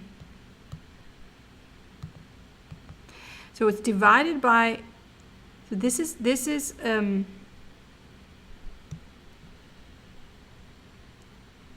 so this is going to be really small, and then the bottom here will be really small to make the number really big. So you have many, in other words, you have a smaller interval with continuous compounding. Okay, so you probably hate me for this, but that's what it looks like. And you can see the pattern. If you stare at it, it's just patterns. And what am I going to do with this? What I'm going to do with this is, because I can't put infinity here, and I can't put infinity here, what I'm going to do instead is say this is the same as the limit as n goes to 0. This is a limit. This says limit. All right?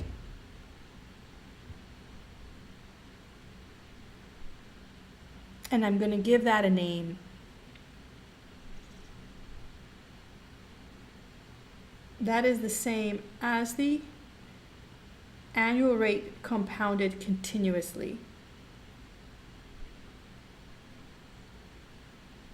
So this expression is the expression for the annual rate compounded continuously, which mathematically, if you took MECU, you know, and I'm not going to go deep into MECU and limits or anything. All I'm going to tell you is this symbol, or this equation, which is just making smaller, the smallest interval you can imagine, and an infinite number of periods of compounding. So this is continuous compounding. This is expressed as e to the r0. So that's what the handout I give you is. So if I've completely lost you, forgive me. But the most important thing is that you realize this is an extension of what you understand. Okay? Continuous compounding.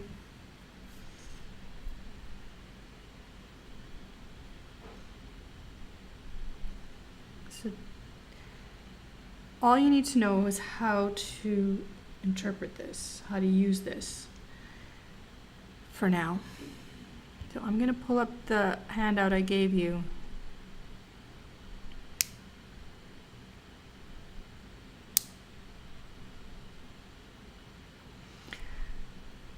So,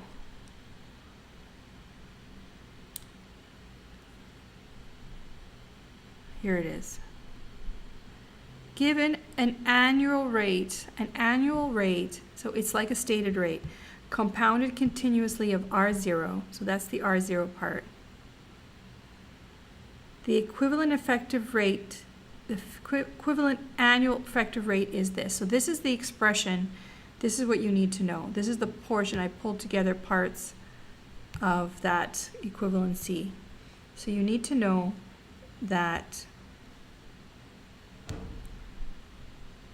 the continuously compounded rate R0 is related to the effective annual rate like this. So R0 is the continuously compounded rate, stated continuously compounded rate. We can't make it an effective rate because it makes no sense to be an effective rate because it's happening in infinitesimal periods, an infinite amount of time, number of times. So anyway, this is how we interpret it. And so whenever you see it, you just convert it, my darlings. This is all you're going to do. This relationship holds that 1 plus EAR, so the effective annual rate, is equal to the e to the power of R0. So you might have seen this before. You should have seen this before in high school or in precalculus, this relationship the exponents, the exponential rate. So if you have a rate that compounds continuously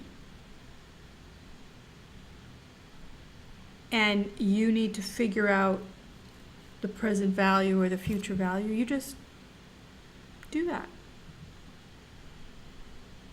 Because if you want the rate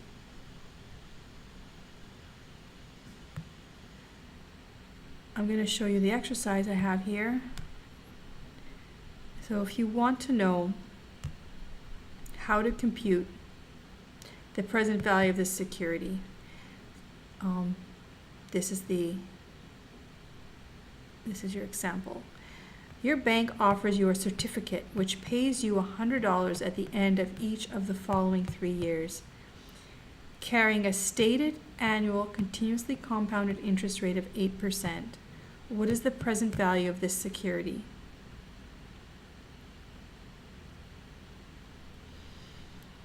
So it's 8%. You need to convert it to an annual rate. Because why? Why do I need to do this? Because payments are not made continuously, right? Payments are made in tangible periods of time. So you're always going to convert it to a tangible, effective period of time. So it's going to be easily done here because payments are at the end of each of the following 3 years. So it's annual payments. Since it's annual payments, you need to convert the rate. And it will always be the case that you convert stated rate. So I'm going to convert it to the annual rate, and that's the calculation I need to make. E to the 0.08, removing the principal amount will give me the effective annual rate. So this is actually equal to the effective annual rate. Now, how do you put that in your calculator? Can you guys practice that? Like I said, don't hate me. So just try entering that into your calculator. Oh my God, did this freeze? No, you guys are watching, okay.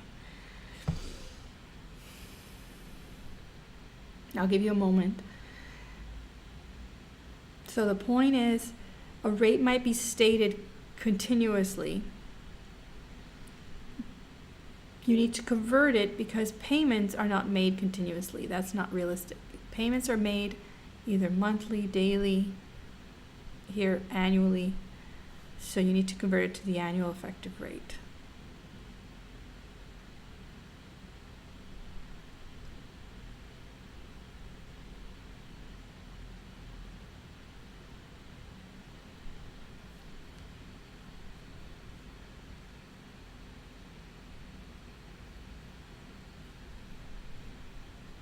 Okay, my 24 students.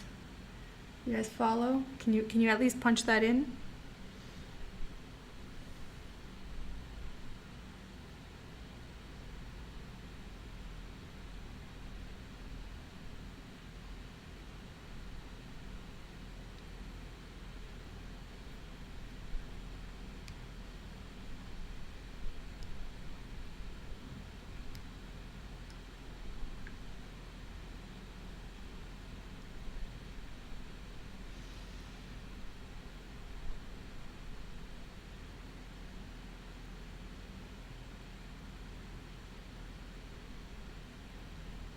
So E, yeah, you got it. Okay, good. So anybody else got it? So E is on the first column of your calculator, e to the x.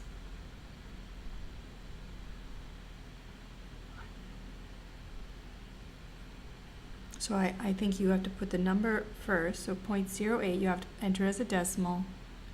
No, you have to put second, e to the x, and then the number. No, maybe not. 0.08 second e to the x. Right. So the number, you're going to write the number second and then e to the x.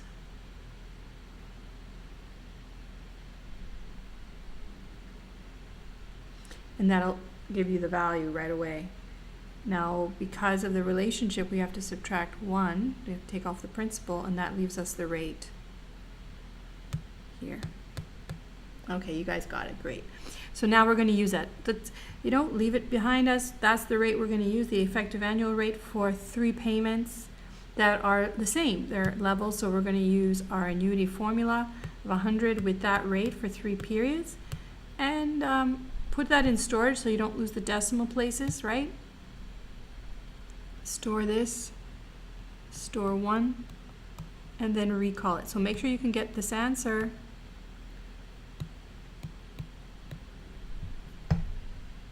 Sorry, I don't know. So you're going to put this, you're going to use your time value of money keys, right? So you're going to say, let's just do that because now I'm confusing you. So let's use the time value of money keys. So 3 into n. And interest is recall 1.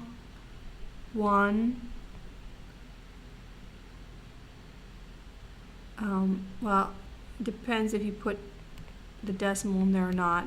So times 100, put that into interest.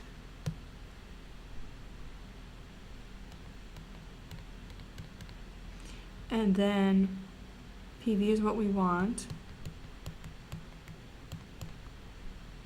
100 is the payment.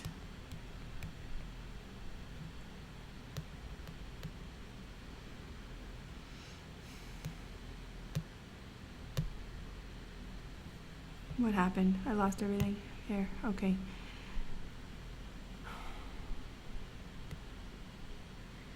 Oh. I want to make an arrow here. So 100 into the payment, which you're making, you can let that be a, oh no, they're going to give it to you, right? Pays you, so that's a positive. And then for annuities, 0 into future value, and then compute PV, and you get this answer. Got it? Very good. All right. Good stuff. So that's how you deal with continuous compounding. So you might see some exercises like that. I don't make it any more complicated than that, but you need to know that extension of the equivalencies of effective rates as related to stated. So it's really nice, actually. It's very elegant how it ties everything together between stated and effective. Okay, so maybe, can I shoot you some more problems? I'm gonna send you some more problems. Let me do that. I'm gonna pause.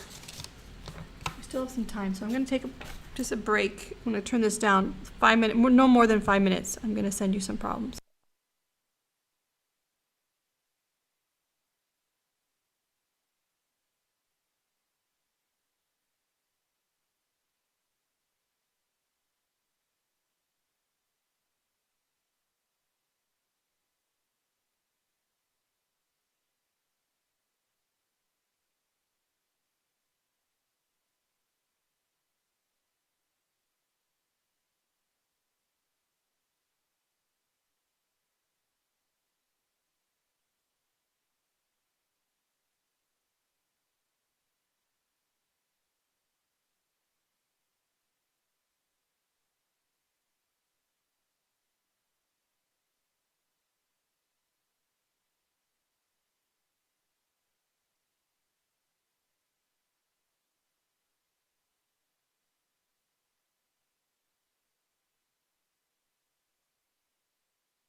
Okay, I'm back. I forgot I gave you more problems already. Okay, so I did give you more problems, but I'm still going to give you some more for tonight. Okay, what I gave you was review 1 continued, which are more of the same type of level of problem. I'm not going to review those. You can work on those yourself. I will send you the solutions if I didn't already. I have to double check. And also, let's do review 2. Okay, let's look at review 2 together. Let's do review 2.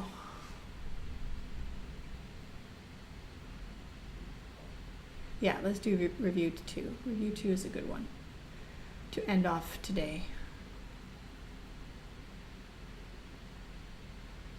And then I'll send you some problems more like the test problems.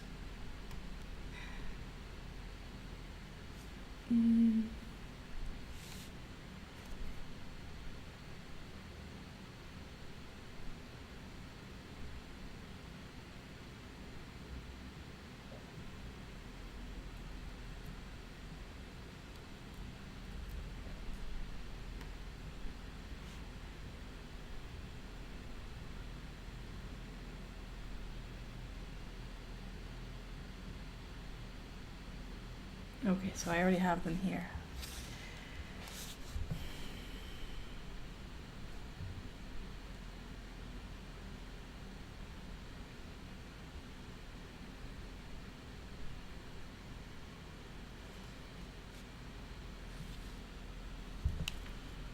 So review 2 I like.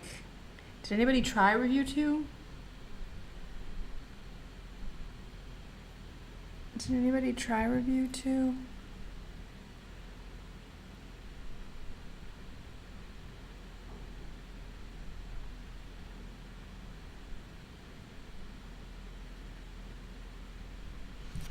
Did I send you the solutions?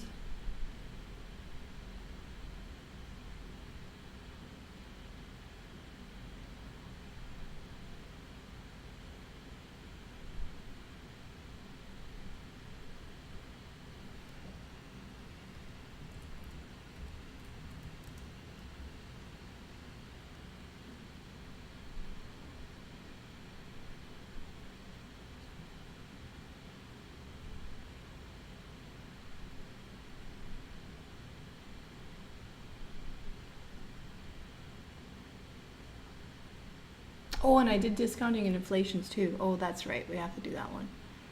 Okay, so I'm going to send you those solutions later.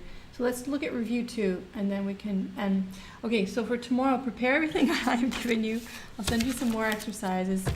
But yes, work on discounting and inflation. That's a great one too. Another challenging one.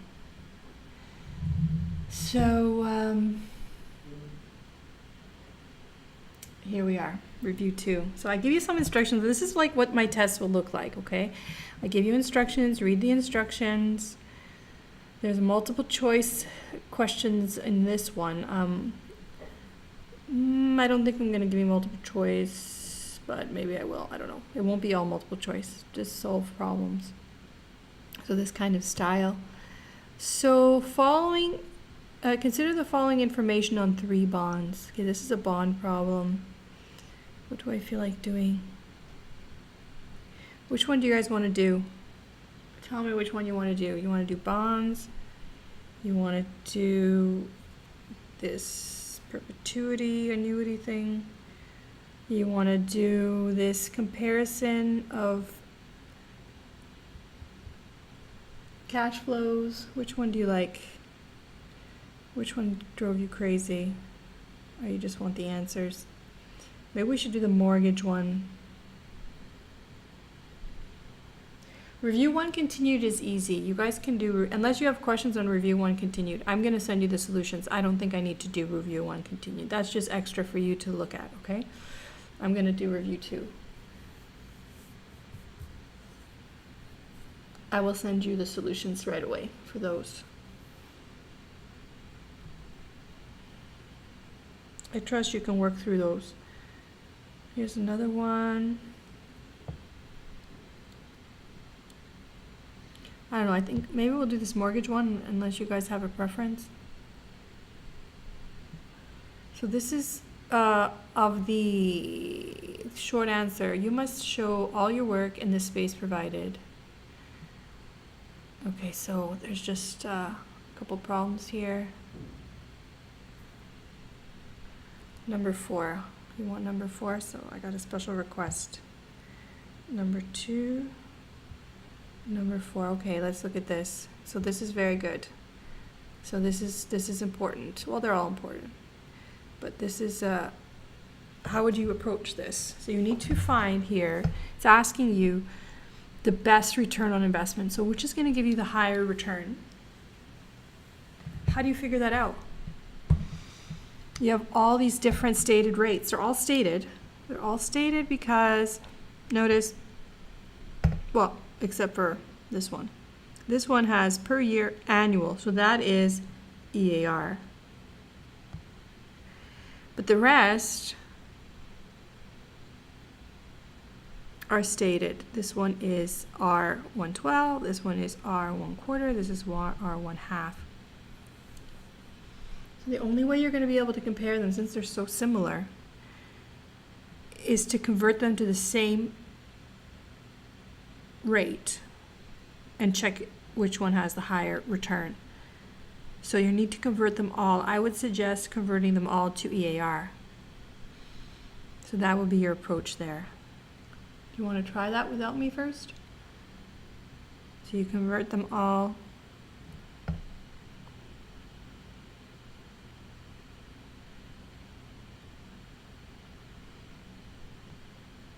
So convert them all to EAR and tell me which one is the highest. How do you convert them? I just showed you about 50 minutes ago, right? This one you divide by 12, and then 1 plus that to the power of 12 makes an EAR. So let me remind you.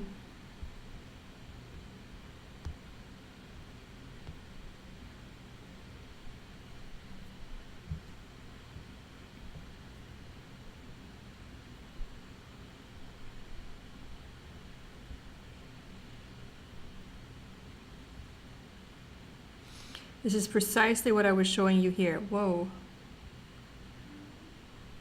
This is precisely what I was showing you here. So you're given a stated rate and you want to make it an EAR, do it like this. The rate divided by 2 if it's semi-annual, plus 1 squared is an EAR. For the quarterly, take it, divide it by 4, add the 1 for the principal, and to the power of 4. So you're going to use those. So that's actually good timing. Use this approach and make them all effective annual rates and tell me which one's highest.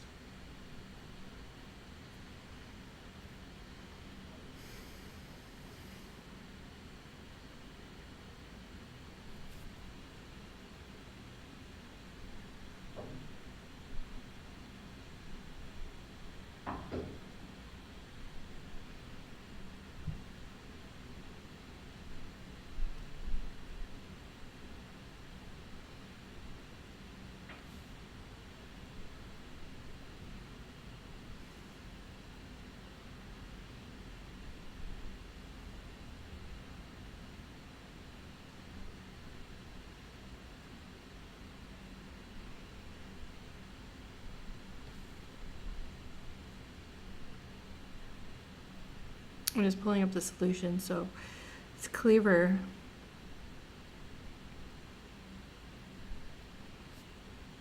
So I'll send these to you so you'll have them. So this is what you're going to do. You're going to convert them all.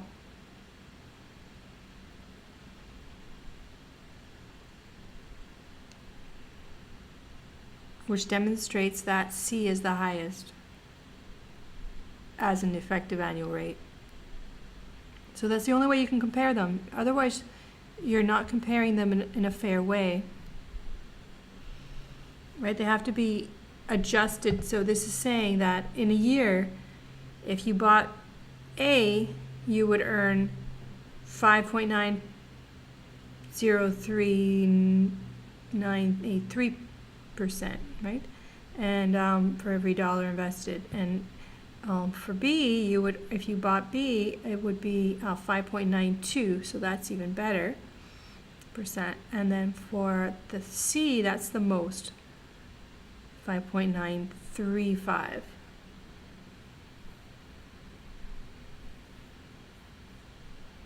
Well, I'm going to send you the clave, so don't worry, John. You probably can do it by yourself, because I've given very good details. So yeah, we can look at review 2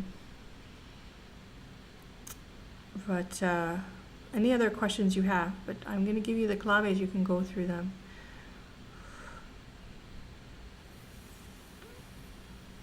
Did you guys get that?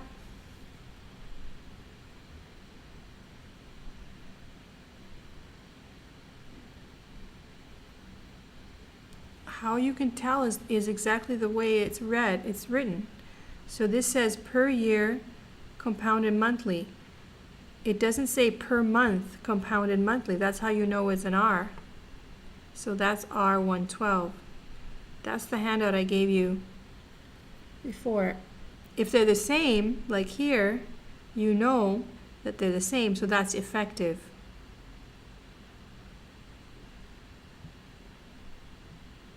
That's how you know.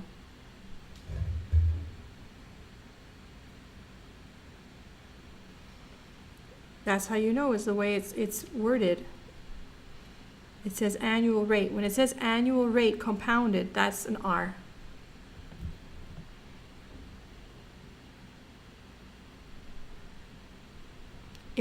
Another way to think about it,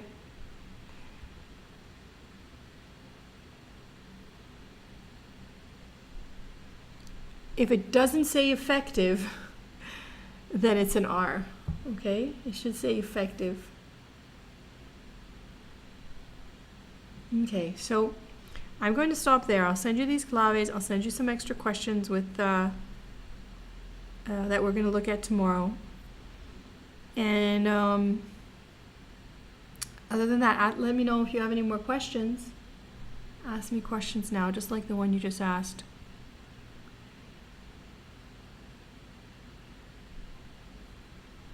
So all stated rates are stated as simple interest over the year.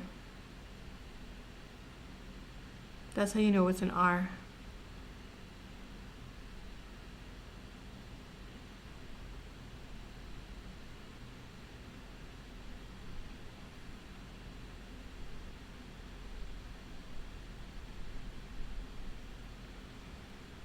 Any more questions?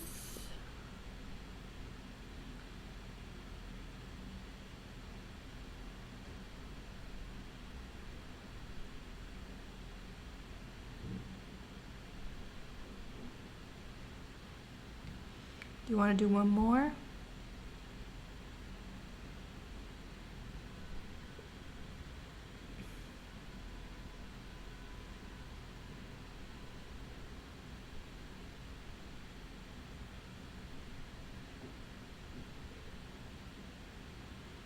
See, like this one here is, I really want to do this one, don't I?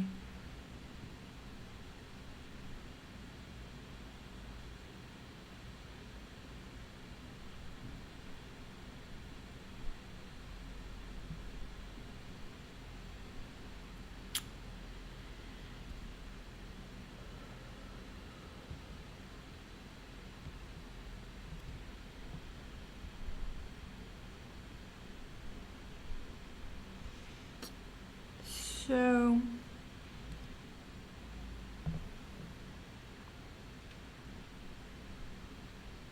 I'm just going to look at, so it depends on what you want.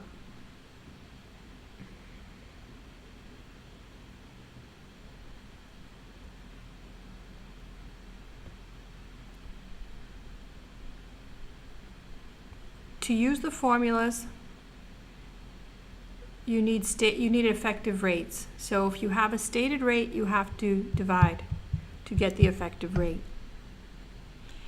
The effective rate you get might not be the one you need. You need a different one, and that's why you need the next set of formulas. Okay, so, you know, it's not like, it's a problem by problem thing. I can't really tell you anything in general. Like, the way you're asking the question is the wrong, you know. If you get a stated rate, it's useless to you. You need to convert it. So someone tells you the mortgage rate, automatically divide by 12. Someone tells you a bond rate, divide by 2. Someone tells you, you know, it should be automatic. It should be an automatic thing that you divide because they're stated rates. Unless they tell you they're not stated, they're effective, but usually they're stated. That's how you know to divide. This compounding thing is what you do when you don't have the right one, okay? So that's when, so this is exactly the example I gave you with the bank. So my credit card. My credit card gives me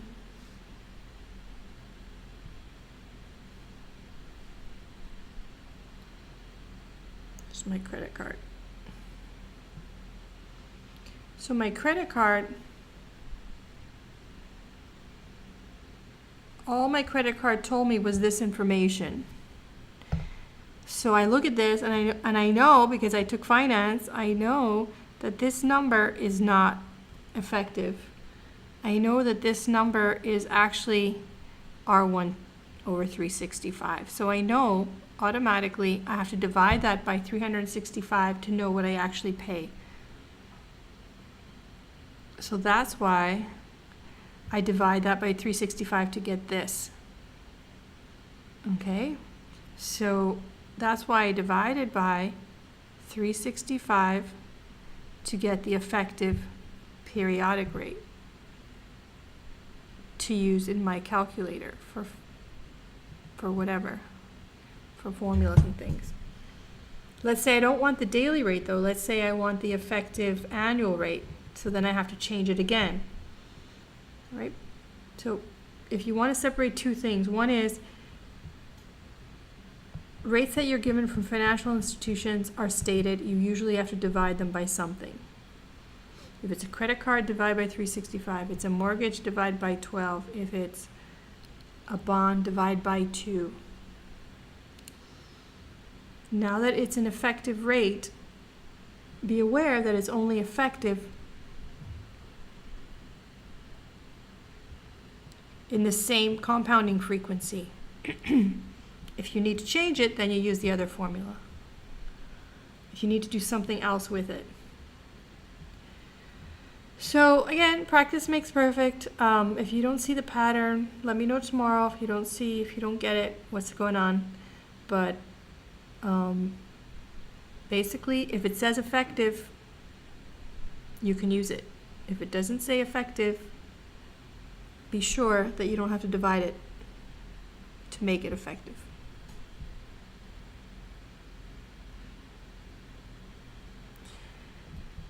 The stated rate is simple interest.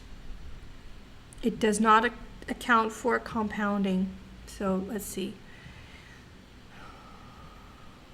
Let's see if I can go back to this one here. Okay. So let me see. So oh my gosh, when it does that. So back to this. What is a stated rate? What is an effective rate? I will illustrate if you have time.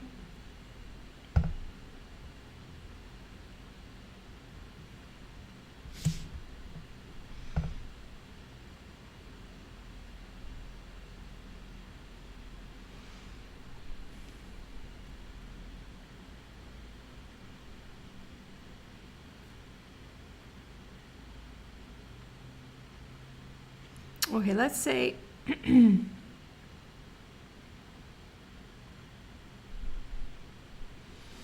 okay, let's say this is 1 year, and this is halfway. So this is like 6 months here. It's my timeline. So imagine that you loan money someone. So you loan money to a cousin. Okay, so you loan money to a cousin. Let's say you loan $1,000.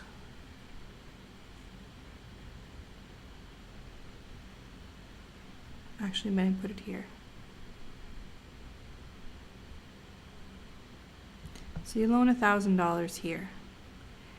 And you tell him, you can have the $1,000, but you have to compensate me because you're not rich either, and you need some sort of, you want to charge him some sort of interest.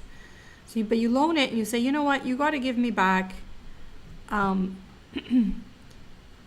you're a nice cousin, so you just say, well, you're just going to give me next year an extra $10.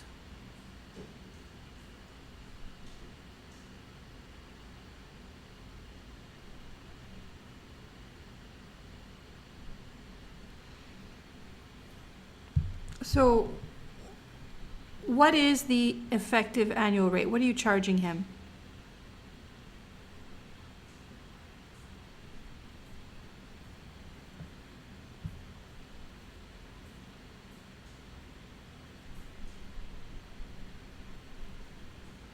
Do you know how to figure that out?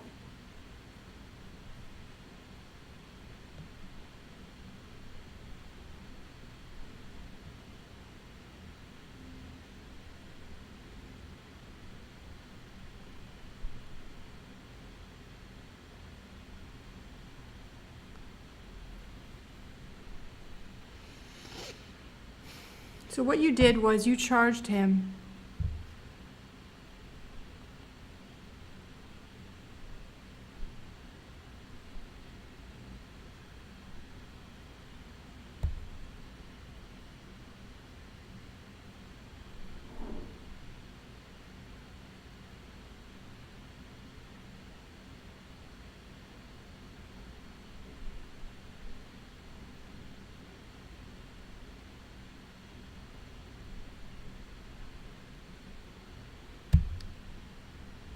You charged him 1%,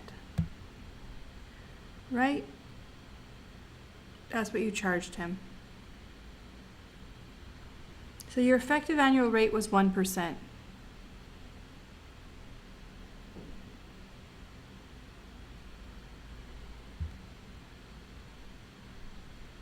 Right, Alex, 1%. So let's say he doesn't wait till the end of the year. He comes back to you 6 months. He comes back at 6 months and he says, here's the money back.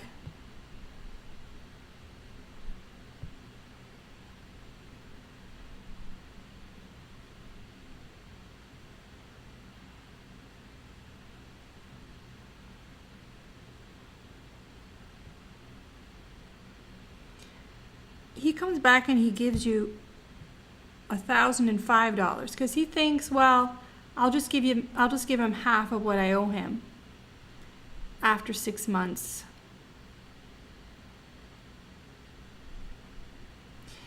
Did he pay you too much? I mean, it's only $5.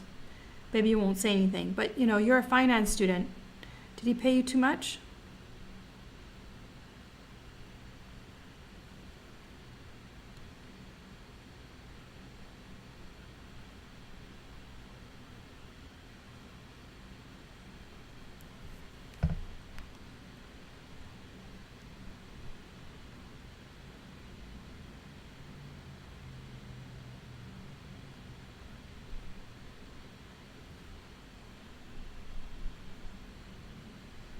How much should he have paid you? He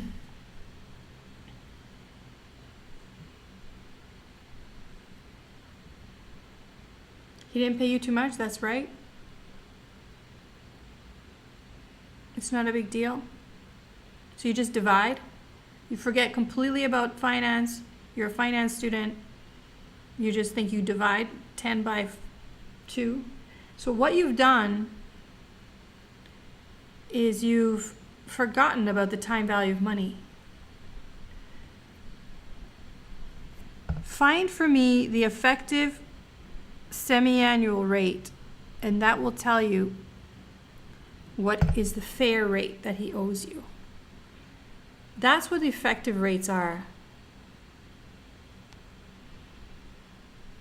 Okay, so you're going to find out by compounding what this person owes you just in this period. Now remember, to get to 1,010, this will continue to accumulate, but you just want the half. So what would be the half equivalent of 1% in a year? That is the motivation of what you're doing. If you just divide by 2, you're not considering, I mean, I think mathematically it might not make sense, and it might not make too much difference with the decimals and cents, but mathematically, this is what you really want. This is the rate that he really owes you, effectively.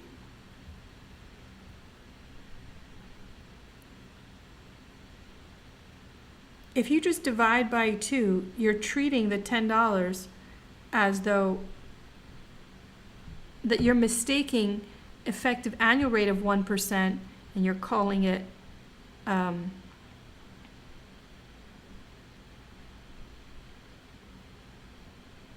what you're actually doing is treating it like it's a stated rate of 1%, which it's not. So when you're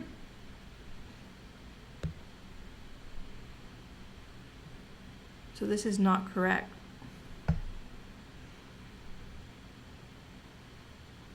So let's just go back there. Find what this is.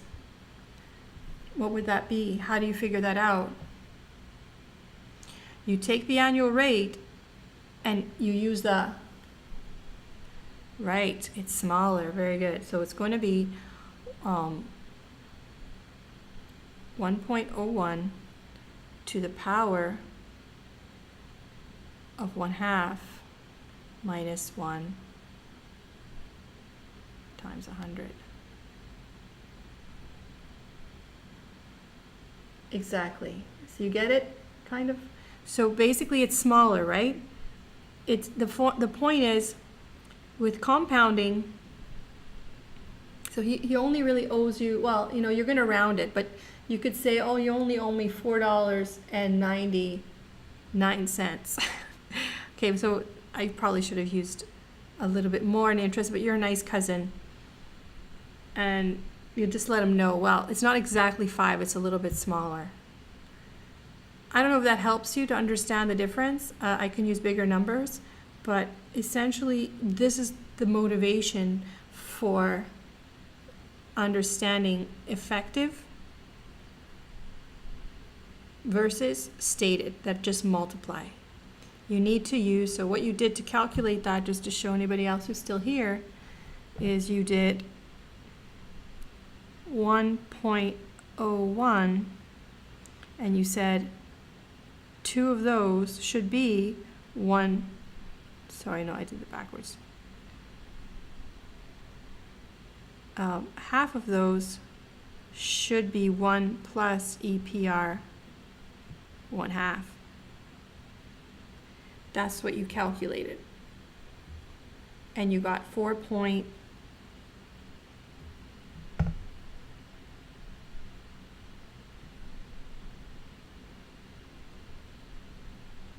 So, you know, this is a really an aha moment when you just get away from all the formula and you really think about what you're doing. Okay, good, Alex. You're understanding. I know. Try, you know, the formulas, don't just drown in the formula, okay? They're meant to illustrate your understanding. So work on understanding. Don't just memorize stats. Don't copy, of course. Work on understanding, and that will be the easiest for you. And if you're not understanding, let me know, because I'm here and I can help. So this is going to be, this is where you get, so 1.01 to the power of 0.5, I'm going to do it that way, minus 1, and it's going to be 0.49876 6%. So it's, yeah, okay, it's about 5%, 0.5%, right? Which is half of 1, but it's not exactly. Okay, and it's only one period. If you kept on doing this with the wrong rate, you would, it wouldn't be fair at some point, either for you or for the person who's paying you back. Okay, so I used a small amount, but if you use larger numbers, you can see how much you can get ripped off. So this is the critical point about finance, and you know this now. You don't just divide. The only reason we're dividing is because what we're dividing is not effective rates. I gave you an effective rate. The only time you divide is when you have a stated rate and you're converting it. Okay, you don't divide an effective rate. The only place that you divide is in the powers of an effective rate. Okay, so with that, it's 12. And just work with what I gave you. I'm going to send you a couple more documents and work with it, and just highlight,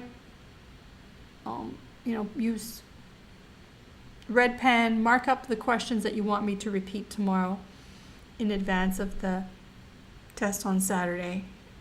Okay, don't be shy. You can even write me an email and let me know which ones you want me to focus on for tomorrow. Okay, so have a good day, all the best, and keep in touch. Bye.